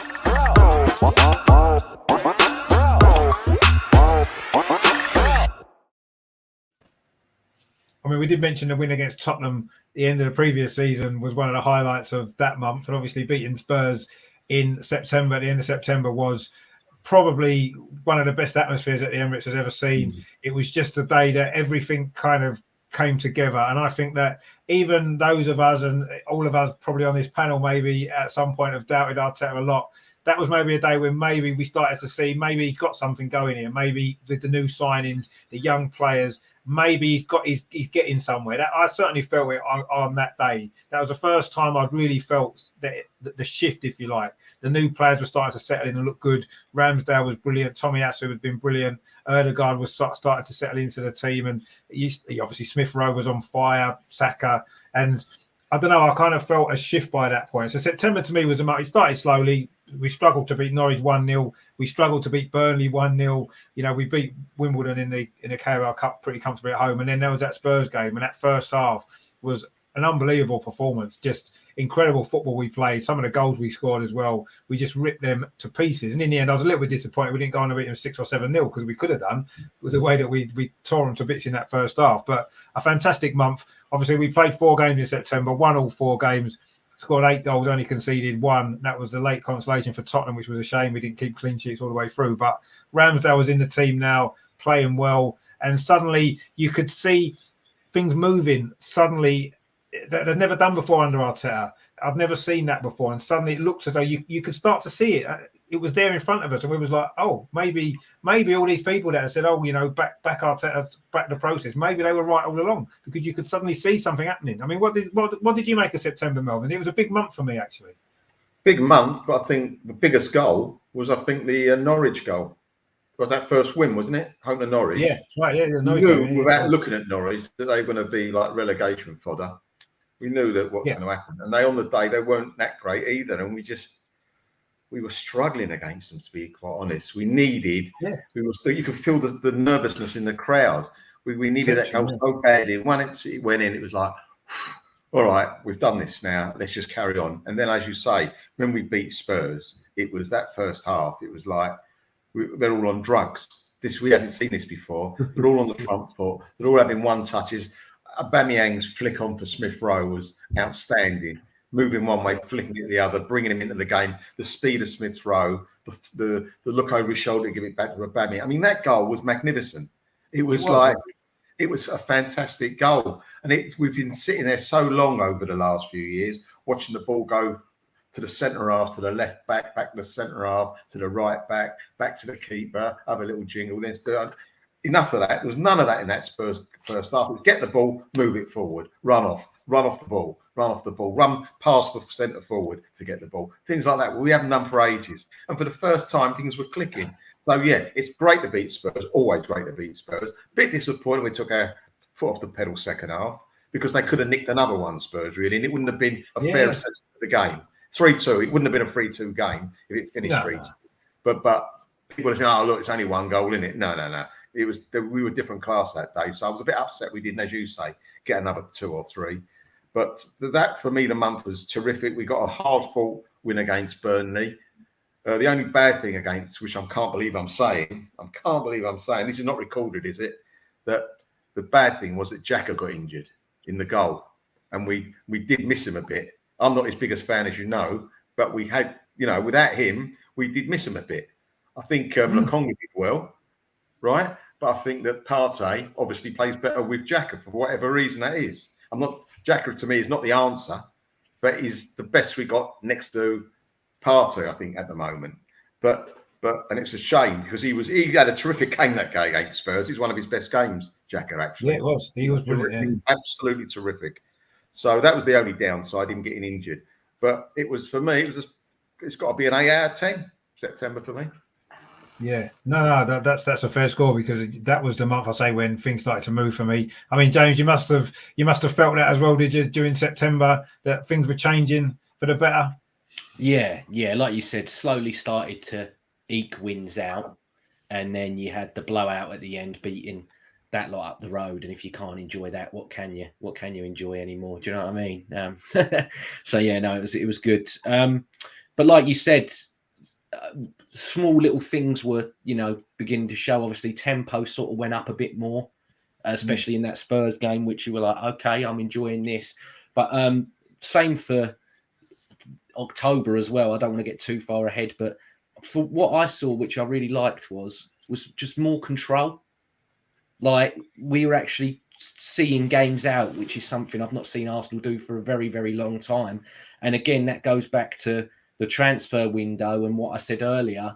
They're all, especially that back five, they're a unit. They're not, do you know what I mean? They're not making these silly mistakes that they were making last season. They're all seem to be on the same page. They all seem to get on, like each other, and they fight for one another as well, which I haven't seen for a long time.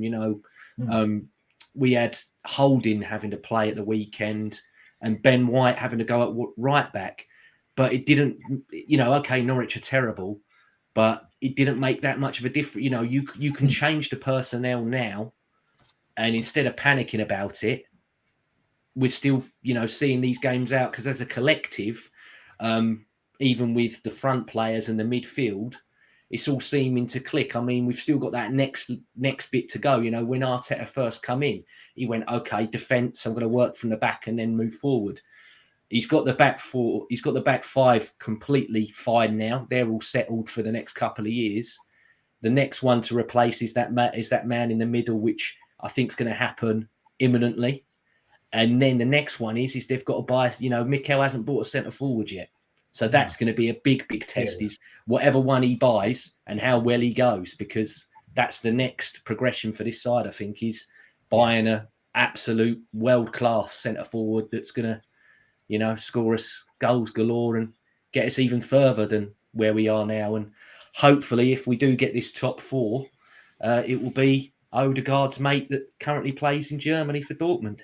That's my plan. So, well, I think it's a two-horse race if we get the top four. I think it's between us and Man City, and hopefully City buy a striker in the next couple of days, so they won't be looking for one in the summer, and it becomes a one-horse race. What was that Supertramp record? Who did Supertramp? What was that called? Supertramp? Remember that group? Dreamer. Do you remember that record? Yeah.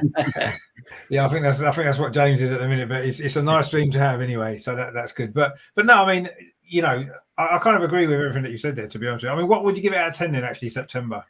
7. Only a 7? We won all 4 games. But anyway, fair enough. They weren't convincing. But yeah, some of them wasn't convincing. Yeah. I agree, they wasn't. But I don't know. Got to give a shout out for Ramsdale for that save in the Spurs game as well. He makes a better one next month. But yeah, he does. The one against Spurs. He made some good saves every month actually. But he was really settling into the team, wasn't he? So I mean, September then, Lee, you must have been starting to get a little bit excited, was you? Yeah, I think we've even though we got the results, the performances weren't convincing me. If I'll be honest, we'd got the result against Norwich and Burnley, which weren't convincing, but pleased we got the results and building on the foundation. The Spurs game, to be honest, the way we played there was completely out of the blue. It was out of the blue, but bloody lovely. I really enjoyed it. Listen, any month that you beat Spurs and to beat them as well as what we've done, you know what I mean? As Melvin said there, we actually should have beaten by 5, 6, 7 that day. They were so poor and we were so good. It would have been lovely to just rub their noses right in it. Unfortunately, we didn't. And maybe a little telltale sign for a little bit later on why we didn't. You know what I mean? There was a little, I think, at this moment in time, and I can understand it a little bit of caution because of what had gone on before. You know, we'd lost the 3 games, so there was a little bit of caution in our play, which would come and bite us in a couple of games' time. And I felt that we was a little bit cautious even when we were 3-0 up. We sort of went back into action. I'm not knocking that. I felt maybe it was just a natural thing. But for me, 4 wins out of 4, you couldn't ask for no more than that after the what had happened. And I think I was just convincing myself at this stage of the time and in the proceedings, it's more important that we win. Forget about the performances. It was more about how we was winning, So I'll let it go. I felt that if we continue to go like that, it would bite us. But I was just trying to get results mean more and more. And so from that point of view, 8 out of 10 for me. A good month, a good solid month. Can we build on it now? That's what I'm thinking now. Yeah, no, exactly. I mean, we did start September bottom of the league. We finished in 10th place, so it was a productive month in the league as well. Those 3 wins. Couldn't do no more than what we did, Rich. Exactly. 4 wins. Couldn't do no more. No, and obviously as well, as we said, Spurs were top of the league after 3 games. When we beat them, we went above them, and we'd been bottom 3 games before. That's how quickly that turnaround was. I think they lost their next 3, didn't they? So we're now. Yeah. We're on the same. I think we was on the same points after 6 games now. So we're both on 9 points each. So all in all, we can't have no complaints really about September. No, September was good. I mean, I'll definitely give it an 8 as well. The Arsenal Misfit in the chat, it says Partey needs a CDM to be at his best, and Xhaka is the closest that we have due to his lack of pace, but not good enough. Yeah, perhaps he doesn't venture forward like Lokonga, which leaves Partey doing Xhaka's job. Yeah, that's maybe why those 2 haven't quite linked up as well as maybe Xhaka and Partey have, as we've said. So September then, good month overall. I say 4 wins out of 4, good stuff. It took us into October, which was a little bit not quite as smooth sailing as September had been.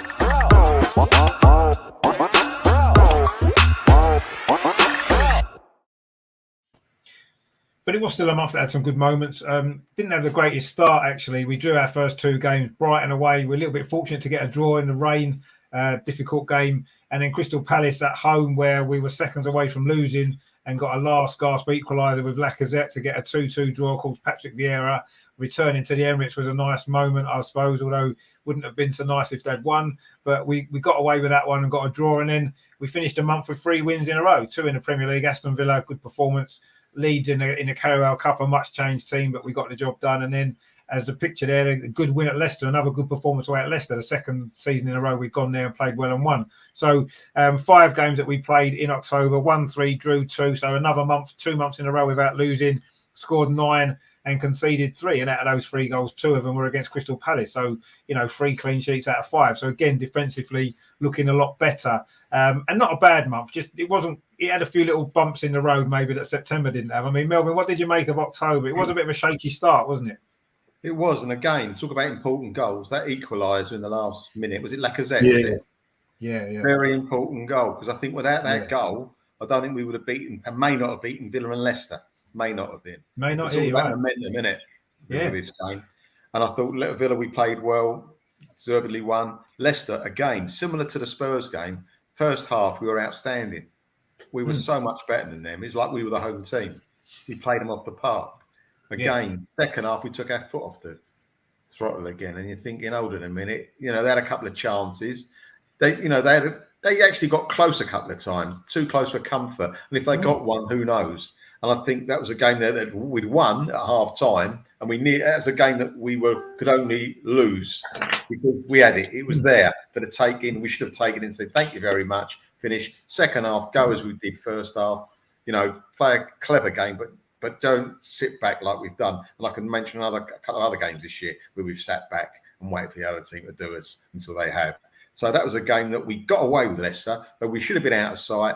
And I think we deserved to win overall. But second half put a few question marks up for me that perhaps we didn't play the correct way. We didn't take the game to them like we did because we were much better than them first half, and we could have been much better than them second half. And we gave them hope, which we should never have done. So that was disappointing. But overall, we did well. The draw game with Brighton wasn't very good, as you say, a bit lucky there. Again, Palace, we were fortunate there. I'm going to give it, though, with all the points on the board, and we needed points at that stage, considering where we were a month or two before. I'm giving it a 7 out of 10. Yeah, I think that's probably fair, actually, when you look at the month overall. I mean, the Leicester game, of course, we can't not talk about Leicester game without mentioning that save from Aaron Ramsdale. We'll come on to that probably a little bit later as well. But, I mean, that was a fantastic moment, actually, great save. And that probably won us that game because if they got it back to 2-1, that was just before half-time. Who knows what might have happened. But once again, a bit like the Spurs game, really good in the first half, should have had the game won completely, and in the second half we dropped off a little bit. That was becoming a little bit of a worrying theme for me. You know, you could see the improvements we were making, but that was still a little bit of a worry for me that we wasn't killing teams off, and that was a little bit of a doubt. But I mean, overall, it wasn't a bad month at all. I mean, James, what did you make of October? Yeah, pretty much the same. I gave it a 6. Again, like I said earlier, Brighton and Palace and Leicester away, especially that second half, it was the control. I liked how, like I said, the unit got the job done on the day. And, you're talking about the Ramsdale save against Maddison. He makes another one against Barnes, I think it is, where he made himself massive. Peter Schmeichel's son's playing in goal for the other side, yet he's on Twitter going, that's the best save I've ever seen. Yeah. And his son's playing in the game. His son must have been like, "Oh, Dad, why are you meant to be watching me?" But no, it was amazing. It was amazing, and I'm guessing Ramsdale's going to be touched on later, so I'll praise him more then. Yeah, but so what? Oh, you give it 6 out of 10, for 6 out of 10. We scraped that Palace one, but the rest of it, we done the job. Okay, I would have loved to have beat Brighton, but I think people don't give them the props they deserve. I watched them the other day when they were playing against Brentford, and even Brentford as well. I'm like, they knock it about. They play good football for two sides that people seem a bit dismissive of. His own fans booed him the other week. I'm like, if I'm Brighton and I'm playing football like that, I wouldn't be booing. I'd be chuffed. I'd be chuffed that I'm getting to watch this stuff. It's nice. No, exactly. I mean, I suppose that's what it's about. But yeah, I mean, it was a decent month again, unbeaten 2 months in a row, which was nice. I mean, Lee, what did you make of October? Say not necessarily a smooth sailing as September had been, but there's still some good stuff going on, wasn't there, as well? Yeah, like the Brighton one weren't great, but listen, Brighton have just got a point at Chelsea. You know what I mean? So good old Danny Welbeck, but it was not an easy performance. Rain, a little bit of excuse and all that. But do you know what? I'm gonna say, away from home, difficult place. Go that. The Crystal Palace one was annoying because we was playing really well and then we went too cautious. And this is the thing that starting to worry me about Mikel.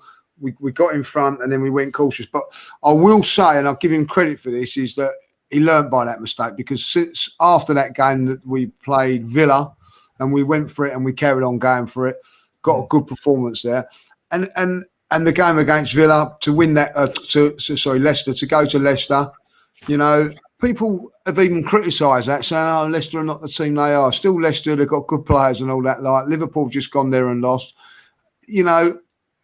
Take it for what it is. It's a bloody good away result and good performance. If there was one criticism, it's probably that Ramsdale is probably more busier than he should be. You know, he's making a lot more saves than he should. But then again, he's a goalkeeper. That's what he's there to do. If the defence is not quite on it, he's got to make the saves. Wonderful save for the free kick. But also at this stage now, you're seeing our away support being really. I thought that was a game where the away support was fantastic that day. You know what I mean? So good now, even that Leicester have made a song out of our. How dare they make a song out of our song? Like, you know what I mean? But that just showed it. We was on the up. You know what I mean? We backed up 4 results with another 4 in October. Again, you know, weren't convincing at the beginning, but we're still unbeaten at this stage. Not playing as well as what I want us to do, if I'll be really honest. But I'm getting optimistic because the performances of Leicester and Aston Villa are now taking me into a low of expectation that I don't want to be in, and it's going to come back and bite me in the next month or so. But expectations growing a little bit, and I'm thinking we might be onto something here. Obviously, like, you know, but we don't know what's around the corner. But at this moment, I'm quite pleased with it. I'm on a 7 on this one. I felt that it wasn't quite as convincing as the one before, but still a couple of good results in there. Like, you know, I think that how I looked at it is I thought that we beat Crystal Palace and draw to Leicester. So on the points ratio, it was exactly the same points as I predicted. You know, so we didn't get them as we should have done. I look at the Brighton game. You know, they're a dangerous animal, Brighton, by the way. They're a very, very good footballing side. I think they're underestimated. So for me, not quite as good as the month before, but we're still in a good position, and we're now jostling. We're jostling for, it's like the marathon now. We're getting in with the front runners or in the pack that's going to get into where we want to be. And so I'm quite pleasantly surprised at this moment in time. Yeah, and I mean, October, actually, we started the month in 10th place. We did drop down to 11th after the Brighton game. We ended the month in 6th. So it was a good month in the league in terms of progression up the table. So that was a positive. Yeah, I'll probably go along with a 7 as well. Not quite as good as September, obviously, but again, there was some good displays thrown into the mix as well. And as Lee said there, a couple of good results. Villa and Leicester in particular, really good results. They were decent performances as well. So I think we're all going into, you know, November, going into the winter. It's getting a little bit colder. And I think we're all maybe starting to feel a little bit more optimistic. As it turned out, November was actually a very short month.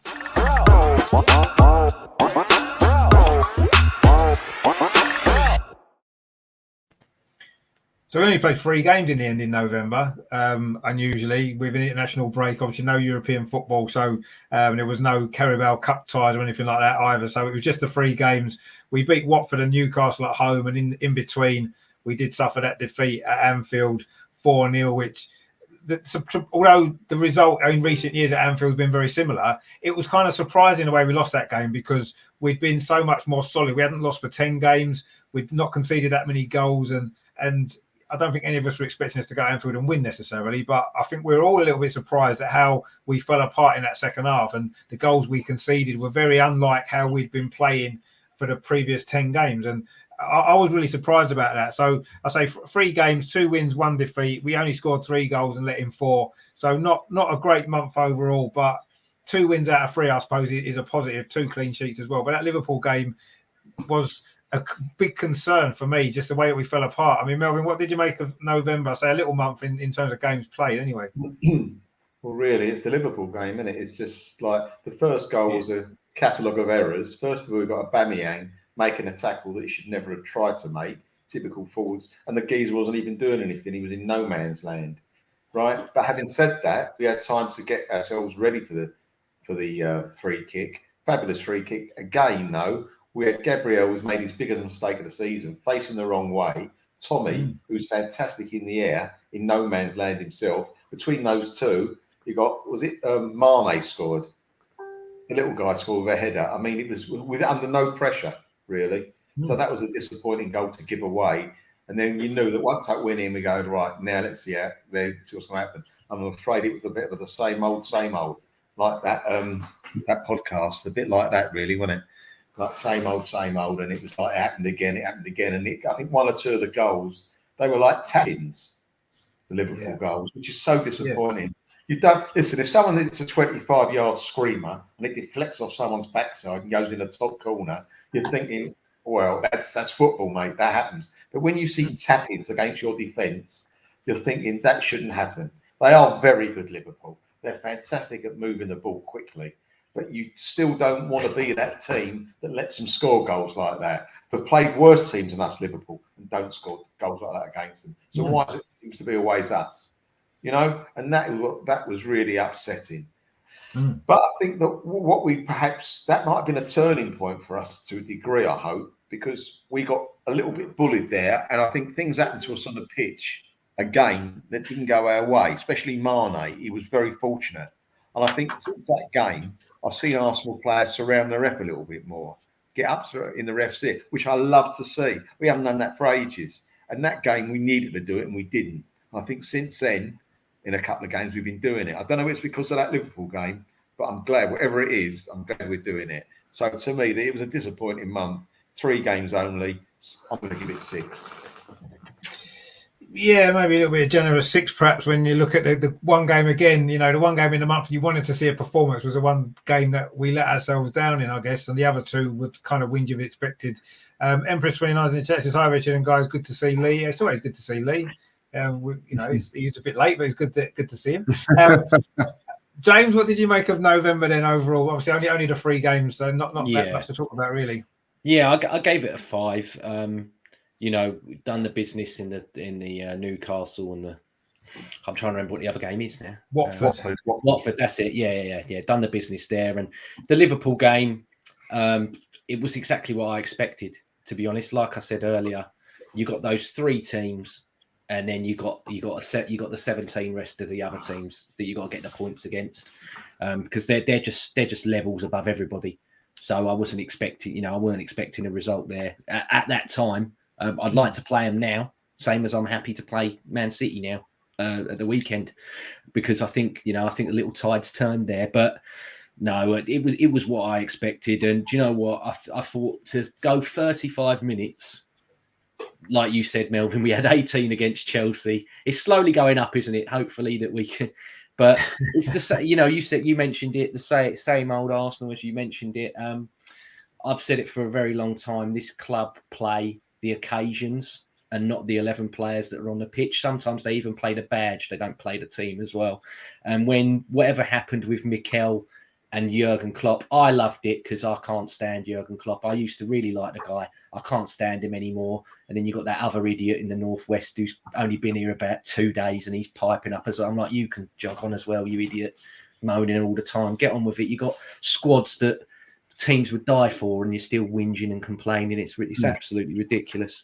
But yeah, I liked it when Mikel stood up to him, but obviously, it lifted that Anfield atmosphere, which is an absolute myth, because we've seen the machine that pipes in that chant. So, we've all seen it. So, no, but they got lifted a little tiny bit, and yeah, we just succumbed to it. And it's a bit like the first 2 games of the next month. So, there you go. Yeah, it wasn't that. I mean, you say you wasn't surprised, but I was surprised because of what we'd seen over the previous few games. Defensively, how much more solid we've been. So I was quite surprised the way we fell apart against Liverpool. Actually, yeah, it didn't shock me at all. I was like, nah, these guys. I mean, I'm surprised you wasn't shocked by it, because I suppose because I was shocked by the way that we fell apart in that game. I mean, what did you make of that then, Lee? Obviously, November itself, I suppose it's only really a Liverpool game that we need to really talk about. The other 2 home wins, weren't they? Disappointed. I felt that we went up there. When we looked at the league table, I think that going into that game, it worked in our favour. Like whatever happened, we was going to stay in 5th place or whatever. We couldn't lose ground. I think West Ham had lost. Manchester United had lost to Watford that day. So there was a few shots. So we'd gone to Liverpool, and we could have actually gone there and give it a real good go. I thought for 30 odd minutes we did, and the disappointing thing for me was I quite like the game plan. People moaned about that, and I thought, no, we dug in there, we tried to frustrate them. and we then give away a silly goal from a free kick. And then Tavares does what he does in the second one. And then that was the worry for me. We went 2-0 down and it was a capitulation. And but for the first time in quite a while going to Anfield, I was quite happy to stay the second half and see how it was going. In the last few, we were 3-0, 4-0 down at half time, you know what I mean? So we were still in the game at half time, even though we was a goal down. So I tried to look at the positives from it. And I felt, right, okay, let's dust ourselves down. And we've got, I felt, 2 games coming up against Man United and Everton that would tell us everything we need to know. They were the teams that are in and around us that we were going to be competing with for fourth place. We weren't going to be competing with Liverpool this season, even though we wanted. And I think that, being away from home, it's always going to be tough whether you're a really, really good side. I've gone to Anfield when we've been champions and we've been invincible, and it's been a bloody tough performance. So it was always going to be a tough place to go. It always has been through the years and years of I've been going there. It's never been easy, and it never will be. So, but I think if we'd have come out with that with a 1-0 or 2-0 defeat, I don't know if that would have influenced us in the next games. I don't know. But for me, very, very disappointed to come away with 5-0. And all those questions were going to come back now. You know what I mean? We've beaten this team. All of a sudden, we've gone to Liverpool and got smashed. Same old Arsenal, as Melvin was saying, same old Arsenal. And that was the problem for me. That was the problem from that game. And I think if we'd have gone there, maybe lost 1-0, 2-0, I think then, I don't know what we never know. But it was a disappointment to lose 5-0. Did I think we was going to lose? Yeah, I did think we was going to lose. You know what I mean? We're not quite ready for Liverpool quite yet. Away from home, that is. I think at home we are, but not away from home. We're not quite ready yet. But, yeah, disappointing. And, we've done what we had to do in the 2 home games before that. Watford. I thought Watford physically give us a bit of a go, but we stood up to it. So there was some traits that I'm liking at this stage, but let down by the way it went against Liverpool. But well, let's face it, more heartbreak coming along in the next after this as well, Yeah, exactly. I mean, what would you give out of 10 then for November? Only 3 games, I suppose, but 5 out of 10, because realistically, with the games we'd expected to win, and we capitulated against Liverpool. I think if we'd have lost that 2-0, I know it sounds silly. We still have only picked up 6 points. I'd have given it a 6 or a 7. But because of that, the doubts have crept into the heads of a lot of people. And, of course, the agendas have come out again on Mikel, So he could have put them to bed there and then. No, I totally agree. And I'd probably give it a 5 as well, just because that Liverpool second half was just... It was poor, wasn't it? It was terrible. So, but other than that, we did win the other 2 games at home. And of course, Martinelli did get that great goal against Newcastle as well, which was one of the highlights of the year, actually. Yeah, great goal of the season. Yeah, it was a great goal. So worth mentioning that as well. But not much else really to talk about in November. So we move into obviously the current month we're still in actually, which hasn't quite finished yet. But we won't play any more games this month.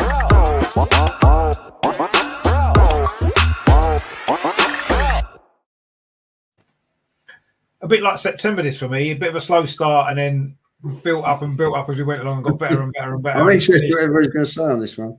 It's finished fantastically well. But yeah, obviously December started really, really poorly with those 2 games, Man United and Everton, as Lee mentioned, 2 games that we led in and we should have picked up results in, and we didn't. And the Man United game, we actually didn't play that badly at times, but we conceded some poor goals and we lost a game we should have at least got a draw from. And Everton that was probably our worst performance since August, actually.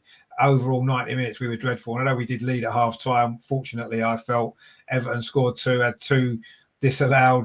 3 disallowed, wasn't it, during the game? At least 2 goals disallowed. And, we're so poor that day, so poor. And coming so soon after the Liverpool game as well, I was getting a little bit worried. The only highlight for me out of those 2 games was Ødegaard scoring in both of them, he was back in the team, starting to have a little bit more influence, getting forward more, getting goals.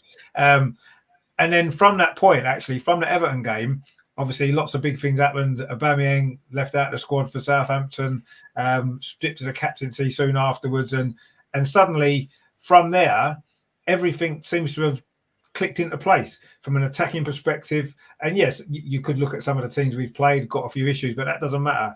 We're actually playing, ended the month, the last 3 games in particular, against Leeds, Sunderland and Norwich, playing the sort of football that we've not seen Arsenal play consistently well for 10 years probably or more. Just fantastic football, young players expressing themselves, not being too conservative in the way we're setting up, just going for it, playing great football, pulling teams apart, creating chance after chance, scoring goals. And really, we couldn't have finished the year any better. It's been so enjoyable the last 3 or 4 games. I mean, Leeds was an unbelievable performance. Leeds away. Norwich was probably one of our best performances for many years. And yes, Norwich aren't a good side, but the way that we took them apart, the way that we kept going. We've criticised the team before getting goals in the first half, winning the game. Leeds, we got 3 in the first half. We're a little bit too sat back in the second half. But Norwich, we went for it in the second half and got more goals. And I don't know. The month has got better and better and better, a bit like the team has maybe. And I've really enjoyed December. We did drop down to 7th place after the Everton defeat, and you're thinking, is that going to be it now? But we've come back. We beat West Ham to get into the top 4 for the first time in a very long time since Unai Emery's days, and we've kept that 4th place. And we're going to end the year in the top 4, and it's amazing turnaround. In the end, we've played 7 games in December. Won 5 and lost those first 2. Scored 22 goals in December, which is more than we did in pretty much all the other months put together. This certainly since the start of this season, we conceded 7, but 5 of them were in the first 2 games. So yeah, a fantastic end to the month. But overall, I suppose we've got to look at it as an overall month, and we still those 2 games at the start were still in December, and we can't ignore them. But I'm trying to forget them if I can, because since then it's been great. I mean, what have you made of it, Melvin? We do need to mention those 2 games, of course, because they were, disappointing. Of course. I thought the Man United away game, I thought was the worst bit of game management I've seen for years. They were in disarray, United. We went 1-0 up. We were much the better team, and for some reason, once we got the goal, we defended on the edge of our penalty box. I'm screaming at the set. What are we doing? What are we letting them? Why are we giving them any confidence at all? And they took it. They actually said, all right, then they didn't have to defend United against us because we had no one past 30 yards. We're all caked in at the last 25 yards of the pitch. So they could do whatever they wanted to do. They could take chances. They could play it short. They could hit long balls in from one side of the pitch to the other. We were just waiting for something to happen. And it did happen. I think Ben White made a bit of a shoddy clearance, and they got in. And it was a nice little inside ball from the Portuguese geezer who gave the guy the chance. But they should never have come to that. Should never have come to Ben White having to defend there. We should have been 20, 30 yards up the field, playing football in their half. And we didn't do that for a long part of that first half once we scored. So that was very disappointed about. Unbelievable, that was. And then we played Everton, who were in such disarray. The fans were going to have a protest after 27 minutes. Once they saw how bad we were, I think they were doing park hoppers. They weren't doing anything else, were they? Because let's face it, how we were 1-0 up that first half was unbelievable. Really, we were very lucky to be 1-0 up, but we took it. I'd take it all day long. Second half, we didn't change anything. And I'm thinking to myself, this is not going to end well. And you knew what was going to happen. You sensed it. Once they got their equaliser, you just the clock and go, please go quickly, because you know what's going to happen. I should have been on the Ladbrokes that night. As an Arsenal report, what's going to happen. It happened, and I felt down. If you'd have told me, I mean, we're on the pod with you a couple of days before. We talked about what we think we're going to do. I thought we'd get 4 points out of 6. I thought we'd get. If you'd have said to me that we go 1-0 up against both these sides and we get none out of 6, that's what you're talking about. Don't be silly. But that's what happened. And that was so disappointing as well. So from there, to go from the lows, and that was low, to the highs where we are is fantastic. Something that seems to have clicked. Yes, we haven't played Liverpool every week, but something has clicked against teams that can play football. And we've torn a new one, which is not really we don't normally do that. We haven't done that for years. And it's great to see. We're playing football off the front foot. We're not worried about things. We're moving the ball quickly. Players are interchanging. They're not being rigid where they're playing. And it's a great thing to watch. You're sitting there and against the Leeds game, or most of them actually, you're sitting there and you're not biting your fingernails. Even when we go 1-0 up, you're still biting your fingernails. You're going like this, but now you're sitting there going, oh, this is nice. Shall I have a biscuit half time with my cup of tea? It's so good to watch. It's really, really good to watch. And when you're at the ground, like the West Ham game, that was a very good atmosphere as well. And I know the West Ham didn't play well, but I think it was because of us, because we played so well. Yeah. We really went for them. We didn't sit back. We didn't worry about it. We went for it. And the atmosphere in the ground was fantastic, as I said. And to be there is like you think, oh yeah, this is what it's all about. And long may it continue. Long may this continue now, because it's gone on more for one game is a blip. We've done it for 3 or 4 games now. It's not a blip. This could go on for hopefully for a bit longer. You know, we're going to have times where we don't play so well, but this is so good. We've got the momentum. Don't wreck it. Let's just keep going. You know, we're going to play City the weekend, right? I can't remember the last goal we got against them, home or away. I think we got beat 3-1 once, I think, the last few years. Away we did, yeah. We haven't scored against them at home in the league for ages. Yeah. So let's have a good performance game. If we get beat, we get beat. We get beat against anyone, right? But I want to see us not be the game over in 5 or 10 minutes like normal. I don't want Sterling to score a header from 6 yards against that centre half and stuff like that. I want us to lose. If we're going to lose, and I don't want us to lose, to a decent goal, to something unlucky. I don't want us to give them a goal. I don't want us to give them the chance of a goal. If we can go, and we might, I'm not saying listen, we could, of course we could. We could draw, we could. But if those things don't happen, and it doesn't happen for the right reasons, I won't be too despondent. I won't go, no, look, we're useless. No. Let's see the performance first. If the performance is good, you're right. I'll be very, very happy. I want to win as well, obviously. But if the performance is good, I feel so confident for the rest of the season. So let's just exactly. And this is kind of how we felt going into the Liverpool game a little bit. We wanted to see a performance, not necessarily what the result was, just a good performance. And we didn't get it that day. Well, in the end, we didn't. And we definitely want to see this. So, what would you give December overall, then, Melvin, out of 10? I think I've got to give it a 7. A 7. Oh, okay, 7. Not too bad. I mean, James, then, Melvin's obviously marking us down for those first 2 games, which, not a surprise. They were. Well, let's face it, Richard, it was a month of 2 halves, wasn't it? That's what you could say, couldn't you? Well, it was. I've just enjoyed the second half so much. I'm almost forgetting about the first half. But no, you're right. We can't dismiss the fact that those 2 defeats weren't that long ago. It's easy to look how great things have gone in the last few games, but ultimately, away from home, we haven't really had a test, have we, since then? We've played Leeds and Norwich, 2 teams struggling, and we've got great results, got a lot of goals. But how are we going to do when we play these more difficult away games? That's what we're going to have to look out for in the future. But, James, what about you for December then? What did you make of it overall? Because we have won our last 5 games in a row, which is our best run for a long time, actually. You can't, as much as you want to ignore, you can't ignore those 2 games at the start. They were absolutely horrible games. And, when it got to half time against Man United, I FaceTimed my dad before, I FaceTimed at half time, and I FaceTimed him at full time. And he just went to me, this has got soppy bollocks scoring a penalty written all over it for them, innit, 2-1 or whatever. And I went, Dad, you're right. And he said exactly the same as you, Melvin. He went, what is this where we're moving 10, 20 yards back, inviting them? He went, they're there for the taking. He went, he went to Michael Carrick, for God's sake. He went, it ain't even Ollie. And he went, just go for it. He went, absolutely smother them because they're there. My dad's like, we can absolutely, and I agree. And me and Lee are lucky that we get invited to time on the Highbury squad as well. And I said the same to Sophie, was WhatsApping me, and Sophie said the same. She went, what do you think's going to happen? And I went, it's got soppy bollocks scoring a penalty written all over it, isn't it? And you just knew it. You just knew it. You knew it was happening. You just knew, because that guy always, he could be 58, let alone 36, whatever old age, and he'll still score. It's like Drogba.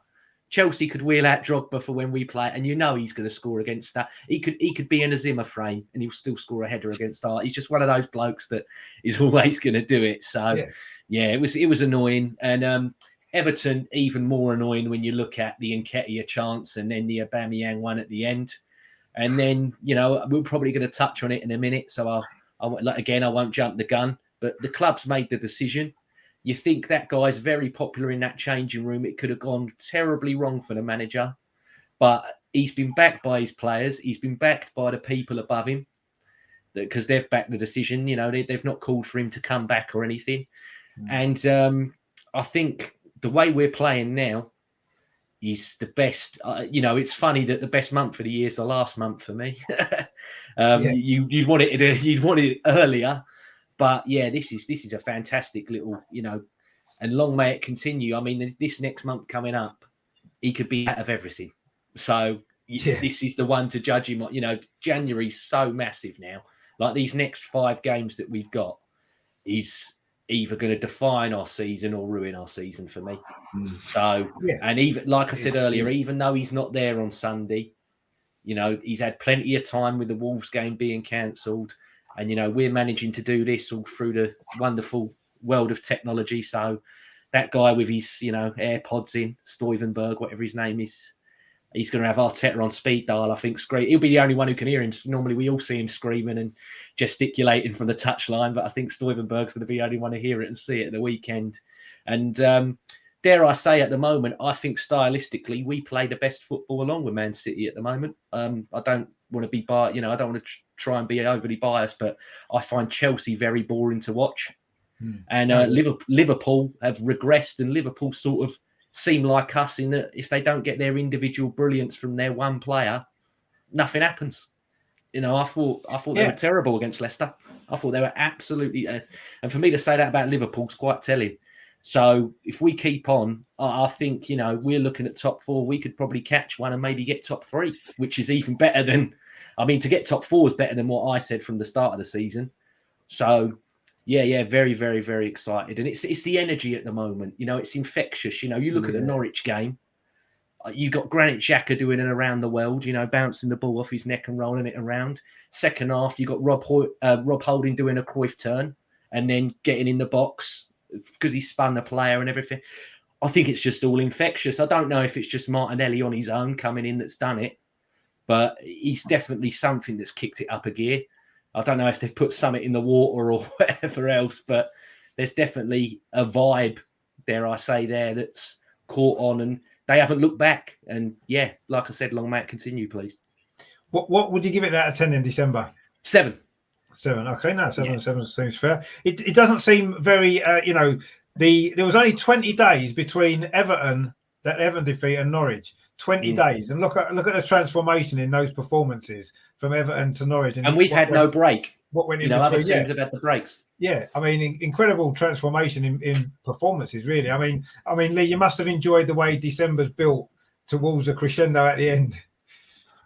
It's been an unbelievable turnaround. I've got to say that, a turnaround that I never see after that Everton debacle. Really, like, you know, going back to the Man United game, you know, that was a game that really was one that got away. You know, I was disappointed. We played well, but I think the man management of the team let us down. I didn't think it was the players. I think that was down to the tactics. We went 1-0 up. I actually went to the game and I'm thinking, like, well, I'll take a draw. After 20 minutes, I'm turning around and saying, take a draw. They're rubbish this time. We should win this 2 or 3-0. Went 1-0 up and then sat back. And then I was saying, it's a matter of time before they score. So they did. Then we started playing again. And went 2-1 down. And but I felt at that stage, that's all right. We can still come back into this game. And it was we got it to 2-2, and then it was a silly mistake. But there was a time when I don't care what anybody says, Manchester United were there for the taking. They was, you know, like poor management. They didn't really know what they was doing, and a ruthless team with a proper, what I would say, ruthless manager at this time would have gone there, seen that they was weak, and exposed it. And we did in that first 20 minutes. And for the life of me, I don't know why we didn't. And so, but weren't for a bad penalty, for a bad decision on the penalty. We could have actually come away with a 2-2 draw and even 3-3, if I'll be honest. So I looked at it and I thought, right, okay, dust ourselves down. Let's see what we've got. Everton was a shocker. It was an absolute shocker. Not only have they got their first striker out, they had their second striker in Rondon out. They had no forwards. And they created chance after chance. And they should have beat us by about 5 or 6. And then, again, I don't know what was going on. And at this stage now, that's it. I'm totally, not got lost all faith in Mikel whatsoever. I was livid that night. Do you know when you can't sleep that night? You go home and if I had a dog, I'd have kicked it. If I had a cat, I'd have kicked it. And I'll tell you what, if I'd have bumped into Mikel Arteta, I'd have given him a slap. You know what I mean? I was in that foul mood about it, Going into the Sunderland game, I had no enthusiasm going to that game whatsoever. I thought, it's going to be a bore 1-0 win. We're going to just scrape through it. I see the team, exactly the same team that played against Everton, and I thought, oh my God. But it turned out to be a wonderful, wonderful decision. And I have to give Mikel praise from that moment on there, because that Sunderland game, that's when it changed for me. That goal, when we scored from the goalkeeper to the left goal, that changed everything. Because you mean Southampton? When we beat Southampton. Yeah. Sorry, I got confused. Sunderland. So Southampton, we beat them 3-0, and we didn't get ourselves over the line like we did against Norwich previously, and we blew them apart. First 20 minutes was a bit dodgy because I think, obviously like the way what happened before, confidence. As soon as we got that goal and that confidence, something happened. And I thought, hold on a minute, it was great football, it was energising football, it was quick football. And from that moment on, and I do believe Martinelli's had a big part to play in that, because he's energised the team with his work rate and everything like that, and class. So much so, guys, that our best player of the attacking field for the last 3 or 4 months in Smith Rowe can't get in the side. We've just been absolutely outstanding. And the football, not only have we got the results, like, when we had that 10 little game run now, we're now getting the results, but now we're getting the performances as well. And it's been fantastic. We are going at teams from the throat. We're looked at Leeds United. Yeah, they've got a couple of injuries and that. So what? We're going and smash them. Norwich are not a good side. So what? We're going and smash them. Sunderland, we can change 5, 6, 7 players. We're going and smash them. We've done everything right from that moment on. And it's been a pleasure to watch Arsenal at this moment in time. It's turned around for me, unbelievably, and I'm really enjoying watching Arsenal games. So much so, I'm fuming that the game against Wolves was off. Now I'm looking forward to Manchester City, thinking, whether you think I'm mad or not, that we might be able to beat them. Because I'm looking at them, Brentford, I think they've beaten Brentford today 1-0, not by a great margin. So we can go now and do that against, why not go there and give it a go against them? And I'm feeling a little bit more positive about Arsenal. I'm only going to give it a 6 out of 10, though. I know that's because of those 2 diabolical performances early doors. You know what I mean? It's. But it's like winning a game of tennis, isn't it? 3 sets to 2. You know what I mean? And the first 2 sets ain't no good. You know what I mean? But you've won the next 3. So do you look at them 2 sets and go, I couldn't get my first serve in? I don't know. You know what I mean? For me, I think January now, because of it, is a massive month, and I'm let's see what happens in January. I'm gonna make no illusions if we don't beat Manchester City and whatever. We'll look at it at the end of this month of January, and we'll see where we are. Because if we're going to Wembley, we're still in the top 4. And I'll tell you what, if we are going to Wembley and we're still in the top 4 come the end of January, we've got a very, very good chance of making the top 4. No, 100% agree. And I think January, as Jane said as well, January is a massive month, actually. It's a defining month. Massive month. It's a defining month for the season. It's a defining month for Mikel Arteta possibly as well, because it's either make or break, isn't it? And if we, as you said, if we come out of January at Wembley and still going well in the league, then I think that maybe the penny has dropped for Mikel Arteta, for the team as well.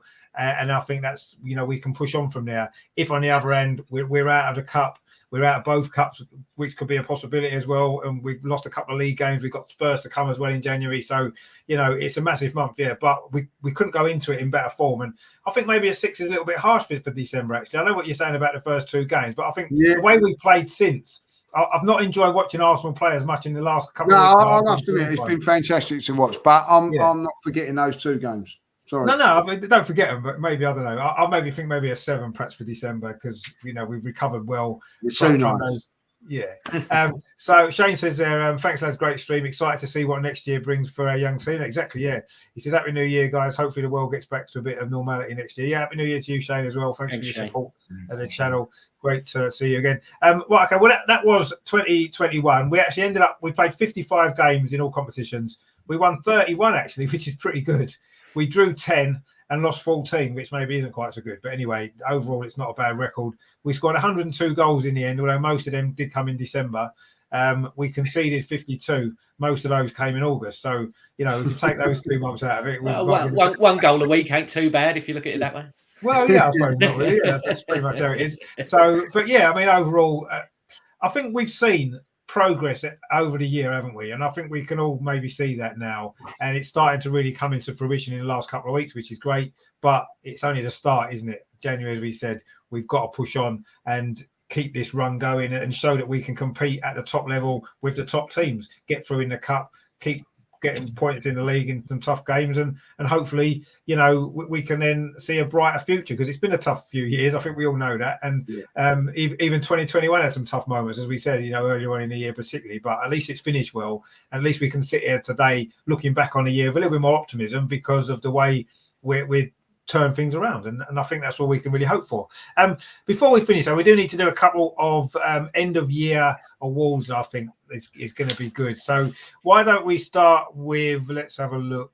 Why don't we start with this one?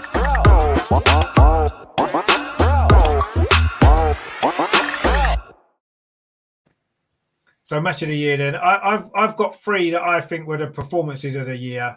The 3 that I've got was Slavia Prague away. We won 4-0. I thought we played well that day.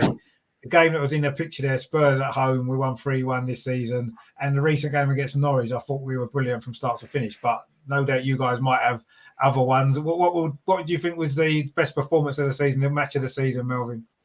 Yeah, I think you've covered them, really. I think I was just going to go for one. It would have been the Spurs one. That first half performance just blew me away. I thought, what am I watching here? It was like I've been taken back 20 years. It was that good. It was really, really good. But for me, that was the only one. There are other games, but nowhere for me, that was the game. Yeah, no, I'd say, James, what would be your game of the year, performance of the season? Yeah, so performance, I've got to give it to the Spurs game. But my match of the year was the 3-0 versus Southampton. Another one, because I went with you, Melvin, and everyone was doom and gloom, weren't they, when we were walking in? We were. Yeah. And then we just at the end, it was brilliant. It was absolute, and that, like Lee said earlier, was the first little click, and okay, if this is what the future's going to be, then let's have it, because we need it. Yeah, and just to watch them live, I'm not as fortunate to go every week, and when I do go, I try and cherish it. And like I said, I went to the Chelsea game, that was terrible, but to go to this one and just to see something like Odegaard in the flesh, it's just amazing. He's absolutely amazing. Some of the little back heels and stuff that didn't work out. Just and the Ramsdale, when he pinged that long ball to Martinelli and nearly got the assist, he had his head in his hands, didn't he? Thinking, oh God, I nearly got on the chart for assists there. But just everybody in that game was class. You could have had 11 different man of the matches if you wanted. It was that good. That was, and that was another good performance. I mean, Lee, what would be your sort of match of the year? Tottenham game, match of the year, without a doubt. Not just for that, for the atmosphere and everything that was there. But and it was perhaps unexpected as well. Yeah. But I have to say the atmosphere in that game that day was just sensational. And I'm going to go along with James there. The Southampton game, the goal, the actual goal from the goalkeeper, to be there and watch that, I think is a game changer. And I have to say it. I do think that was the changing moment of Arsenal's fortunes. And whatever happens, we look back. If we get top 4, I will look back at that moment and say that was it. But the Spurs game for me, I think I always love beating them, but to do that to them, the Spurs. Harry Kane didn't get a kick that day. Didn't get a kick from Gabriel. No, he didn't. It was great to see, and a few more games like that would be nice. But no, I think that's the deserving winner of that particular award. What about this one? Could be there could be a couple of players in the running for this one.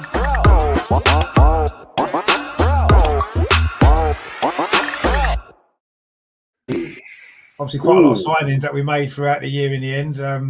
Most of them have worked out pretty well, as we said. I'd say the top three, I don't know which order we'd put them in, probably Tomiyasu, Ramsdale, maybe Ødegaard, because I think he's, as a signing, I think he's proving to be a great player. I mean, what would you say, Mervyn? Who would be your signing of the year? It's quite tough to pick one, isn't it? Because we've got some good ones this year for a change. It's very tough. It's a nice position to be in. I mean, the top two, Ramsdale or Tommy, I mean, those two guys, I mean, it'd be nice to have a right back. I know we shouldn't knock ex-players, but to have a right back who can head a ball. We've hadn't had that for ages. A right back that can actually get up and head a ball, and a right back that's physically strong, not only fast, can defend, strong, can defend and get forward, do both of them. He's at the moment, he looks like the complete fullback. And hats off to the Arsenal for getting him. I didn't even know he existed, to be honest with you. And again, the goalkeeper. I mean, the defence will always play better when they got a good goalkeeper behind him, giving him a bit of stick, giving him a bit of confidence. And he's got a presence about him, the keeper, like Martinez had. Right? I think he's better than Martinez now. I really do. But the defence gets so much confidence knowing that Guy's behind you, knows what he's doing, you know where he is, you know what he's about, and you know that he's going to put you in a place where you've got to be. He commands that box. So I'm going to just give it to Ramsdale at the moment. That's a very tight one. I'm just going to give it to Ramsdale because he's made other players. No, that's fair enough. There's not much to choose between them. What would you say then, James, in the signing of the year? Yeah, so I know we're a bit pressed for time, so I'll try and do this as quick as I can. I'm the same as Melvin. It's got to be Ramsdale. These lot have having a goalkeeper like that behind them has completely altered how they play because they're confident. They used to sit back a bit deeper because they didn't trust Leno. Plus, Leno, I don't know how, he's the shyest German goalkeeper I've ever seen in my life. We've got a German goalkeeper that don't shout. I think it's the only one in the history. But no, Ramsdale as well, though, adds another dimension in terms of the footwork because you've got an additional player that can beat the press as well from your goalkeeper. We've seen it with Ederson and Alisson, and it just adds a whole nother layer. And some of the saves as well. We mentioned the Maddison one, mentioned the Son one, the one with John Joe Shelby. Thomas Partey's in his way. But he still manages to. And I'm telling you now, we had a legendary goalkeeper in my lifetime that ended up on Dancing on Ice and won it. When Aaron Ramsdale retires and he goes on Strictly, because he probably won't do Dancing on Ice. I don't think it exists anymore. But watch out for that guy's Paso Doble and Argentine tango, because the way he moves on a football pitch, on the dance floor, I'm telling you, he's going to get tens galore. He's probably going to win Strictly if he goes into it because he's class. He's absolutely. Well, maybe that's a new career for him then when he retires from football. Perhaps maybe you need to look at that. But, I bet you he's a mover. I try. No, it wouldn't surprise me if he was. He's certainly a good goalkeeper. So you give it to Ramsdale as well, then? Yeah. Oh, 100%. Yeah, 100%. Lee, are you going to go Ramsdale as well, or maybe? No, I'm going to go. I'm going to go against these guys. I think it's very, very close. But for me, Tomiyasu, just because he was unknown, didn't know him, needed a right back to come in there, and he's just been a revelation. He's just been a proper right back. We haven't had one since Sanya, and I'm delighted that we've got one now. And he's more because he's a surprise element. I love Ramsdale. I think I'm not going to argue that the guys are saying that. I think it's a split decision if it was to go that way. But for me, I just think that Tomiyasu, we've needed a right back desperately, and he's just come in there and he's just showed me what a right back should be all about. No, 100%. I mean, obviously, I had him in the picture, the graphic, so you kind of maybe know where my vote would have gone. I just feel as though because of the criticism we got on Sky when we signed him, actually, and it's like and nobody really knew what to expect from him. We'd never really heard of him, and the way that he just settled straight into the team, and he's been unbelievable, absolutely unbelievable. And I hope his injury is not too bad, whatever it is he's got, because I don't think he can play against Man City either. So, but yeah, to me, I mean, Ramsdale's been fantastic. He's been busier than we wanted him to be, and he's been man of the match more than we want him to be man of the match. But ultimately, he's been brilliant as well. But I think Tomiyasu, just because he got a stick from Sky when we signed him, no one had heard of him, and he's just been a revelation. So I'd be the same. I would give it to him as well. So maybe that's a split 1-2 each. So maybe they can share that award, the two of them, because they both deserve it. So we'll maybe let them share it. There's maybe a couple of nominations for this as well.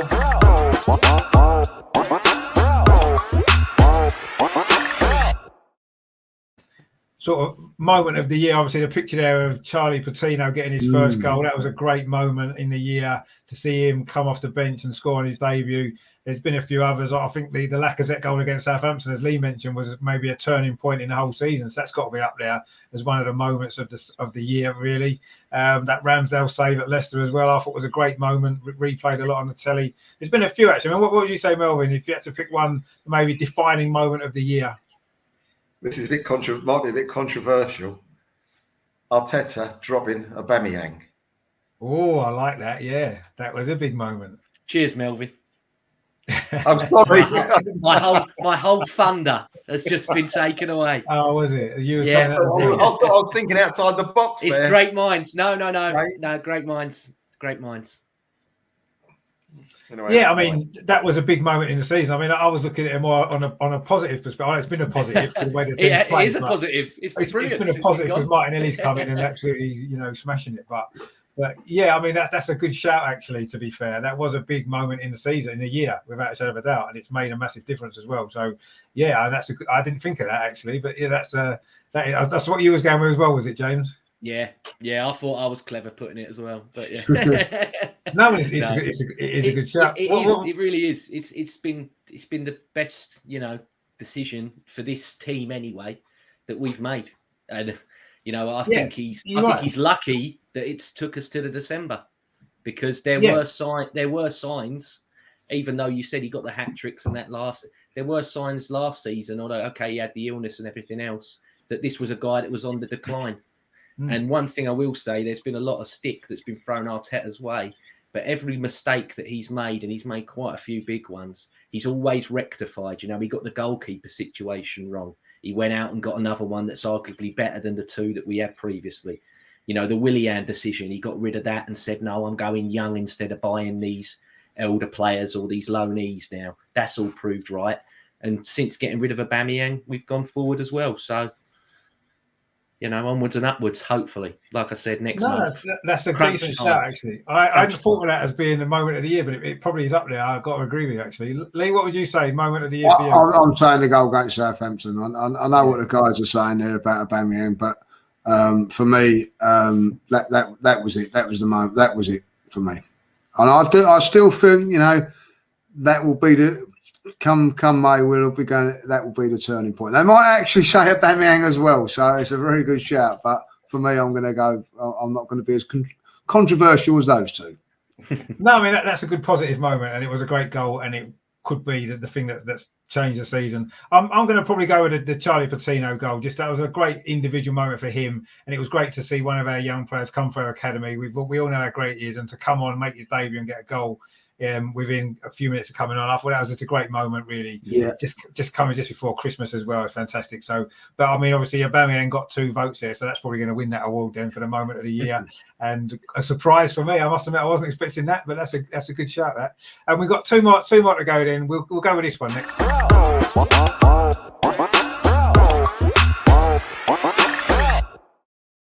I think we know what Lee's going to vote for on this one. I'll put it in the picture anyway. But you never know. So we might have. There's been a few options actually. I think in this one, I thought Tierney's goal against West Brom on New Year's Day was a decent goal. Really good goal. Obviously, the Lacazette one. There's been quite a few. I mean, Pepe got 1 or 2 decent goals, didn't he? Saka, Smith Rose had 1 or 2 as well. I mean, what would you say, Melvin? Goal of the year? Goal of the year, because it came at a time when we weren't playing particularly well, but it looked like we turned in the corner.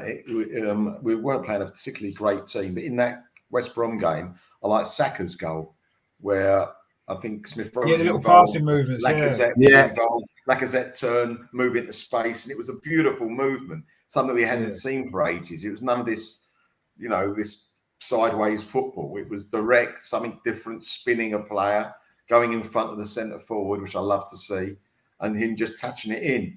And it just left the West Brom players like looking into, where are you? So I love that goal. To me, that was, not only was it a fabulous goal to watch, but it was the start of something. I saw the start of something there where young players, with Lacazette included, was teaming up and scoring a fantastic goal. So that was it for me. It may not be the most important goal, but it was for me. It was a good goal. It was almost a bit similar to the Wilshere goal against Norwich in a way, not as fancy, but the way the movement was, it was quite a similar kind of move, wasn't it? So that was a good goal actually. Yeah, one I've sort of forgotten about. That was a great goal. I mean, James, what would get your vote for goal of the year? Yeah, Martinelli versus Newcastle. Again, like you said, the flack that Tomiyasu's got. You know, it all started with that, he's only signing because he's here to sell shirts, rubbish in the Asian market and all that crap. And then you got, he's good defensively, but he can't play that way, can he? And that just shut everybody up. That is a sublime pass. And then for Martinelli I mean, I love volleys anyway. I think everybody loves a volley, don't they? If you get one, you feel great when they come off. But yeah, absolute class. I got told off because I said it had the touch of the Van Persies about it. But it did. I'm gonna say no. I got told that's a Martinelli, not a Van Persie. Look to the future instead of the past. And yeah, but no, if you're a young lad and you're watching that, you're thinking that's the kind of goals that I need to be scoring. That movement and anticipation, everything. Yeah, class. Absolutely. That was a great goal as well. There's no doubt about that. And Lee, then I suppose it's obvious what you're going to say. Yeah, it is. But Martinelli one does go close because I'm a big Martinelli fan. I love him, and that was a harder finish than, and not many players in the Arsenal team would have finished that. So it was a sublime finish. But for me, as a team goal, it's up there with the Norwich goal and. As far as team goals are concerned, I've seen some fantastic goals at the Emirates in the last few years. Giroud, Scorpion, that goal there, the Norwich one, Ramsey's goal at Galatasaray stands out. But for me, the team goal for me, I do like it when there's 3 or 4 players involved, and and it was carved, not and created more than So for me, that's what it is. Yeah, no, I can't disagree with that. What I have noticed, though, that this year in particular, there hasn't been many sort of solo goals, has there? When a player's gone around 3 or 4 players and scored a goal. We don't tend to score goals like that, do we? We don't really have a lot of long-range goals either. There was one El Neni got against Olympiacos, I think it was, a good strike from outside. He won against Newcastle as well, didn't he, away? Yeah. He had a good one there. Yeah. He did, yeah, but we don't get many goals like that, do we? So a lot of the goals that we like are the team goals, aren't they? Where it's pass, and obviously that Lacazette goal was probably the best of the lot. And because of how significant it may well turn out to be as well, I think we'd have to give that one the prize for that, I would say. And then finally, one that could be, again, maybe 2 or 3 candidates for this, the final award of the year.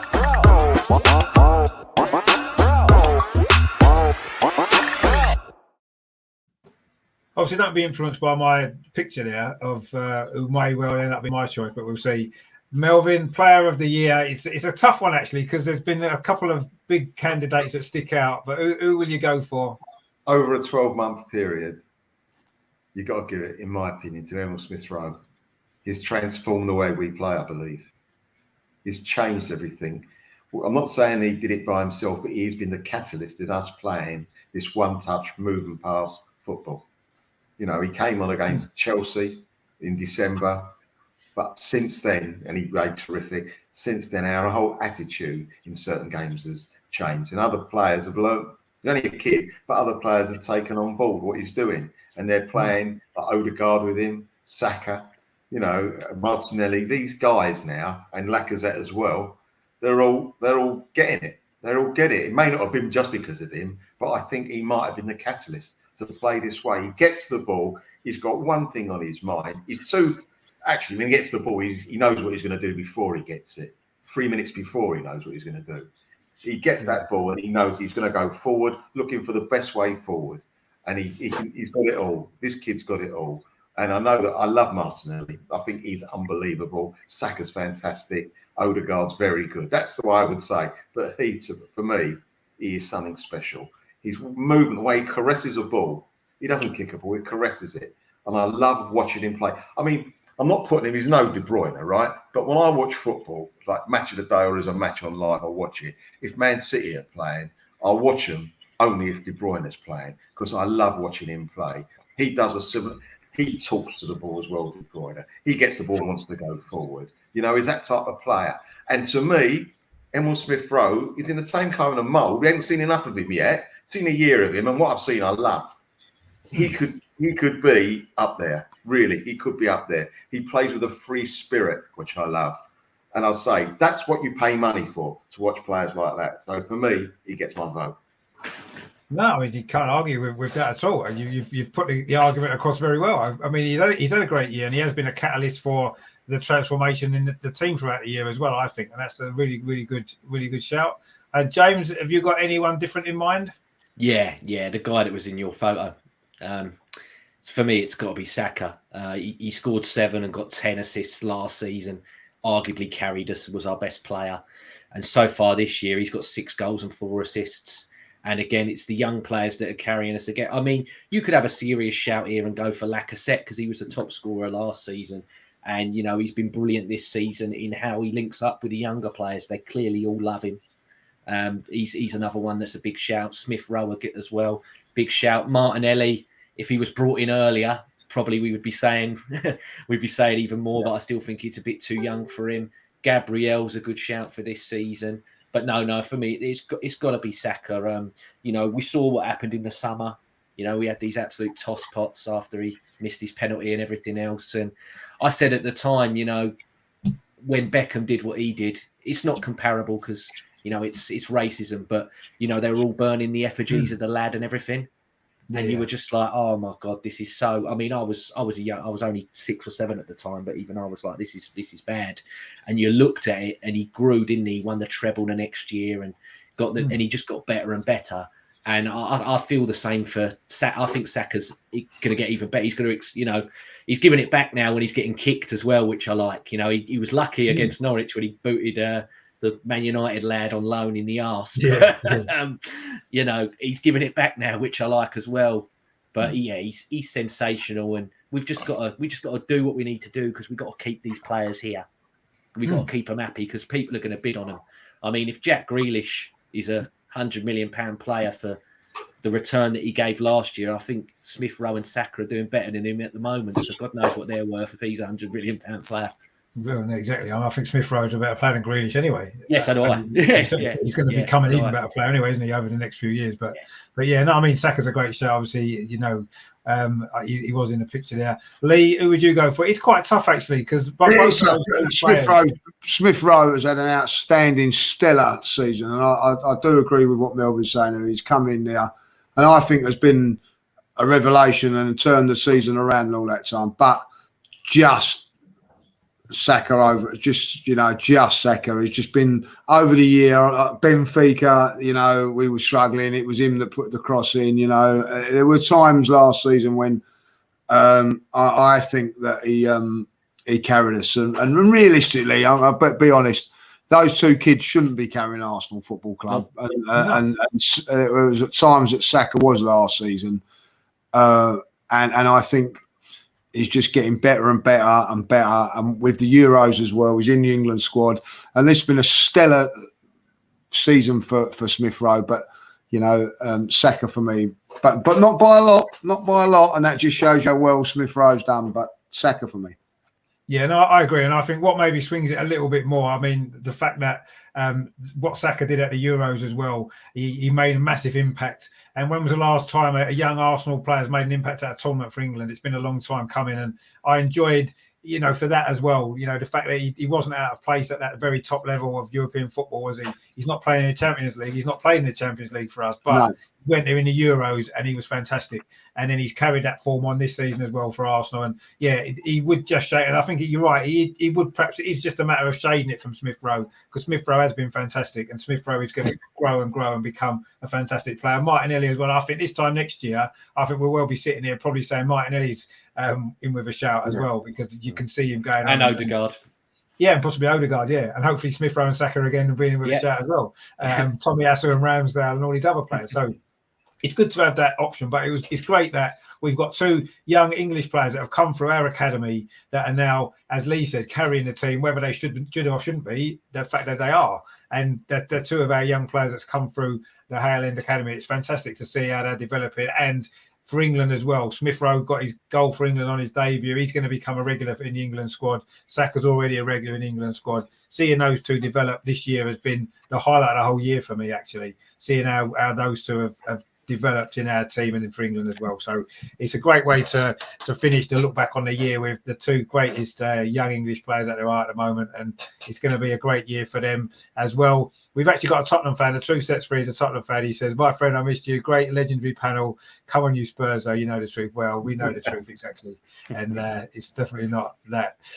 He said, "Off the pitch friends, on the pitch enemies. Happy holidays." And the same to you, mate. Yeah, we look forward to playing you guys in a few weeks as well. That's going to be an interesting game, isn't it? With the form that you guys are in, the form that we're in, that could be a really interesting game. Very important for the top four possibly as well. So I look forward to that in a few weeks' time. But yeah, that's for 2022. We're still in 2021 at the moment, and it's been good to look back on it, good and bad. It's been a mixed year, as I said at the beginning. It's not been all great and it's not been all bad. It's been up and down, but at least it's ended on a high, and we can go into the new year looking confident. And there's been an emergence of 1 or 2, 3 or 4 actually good young players have really emerged in our team, and it's been good to see. And let's hope for more of that in 2022.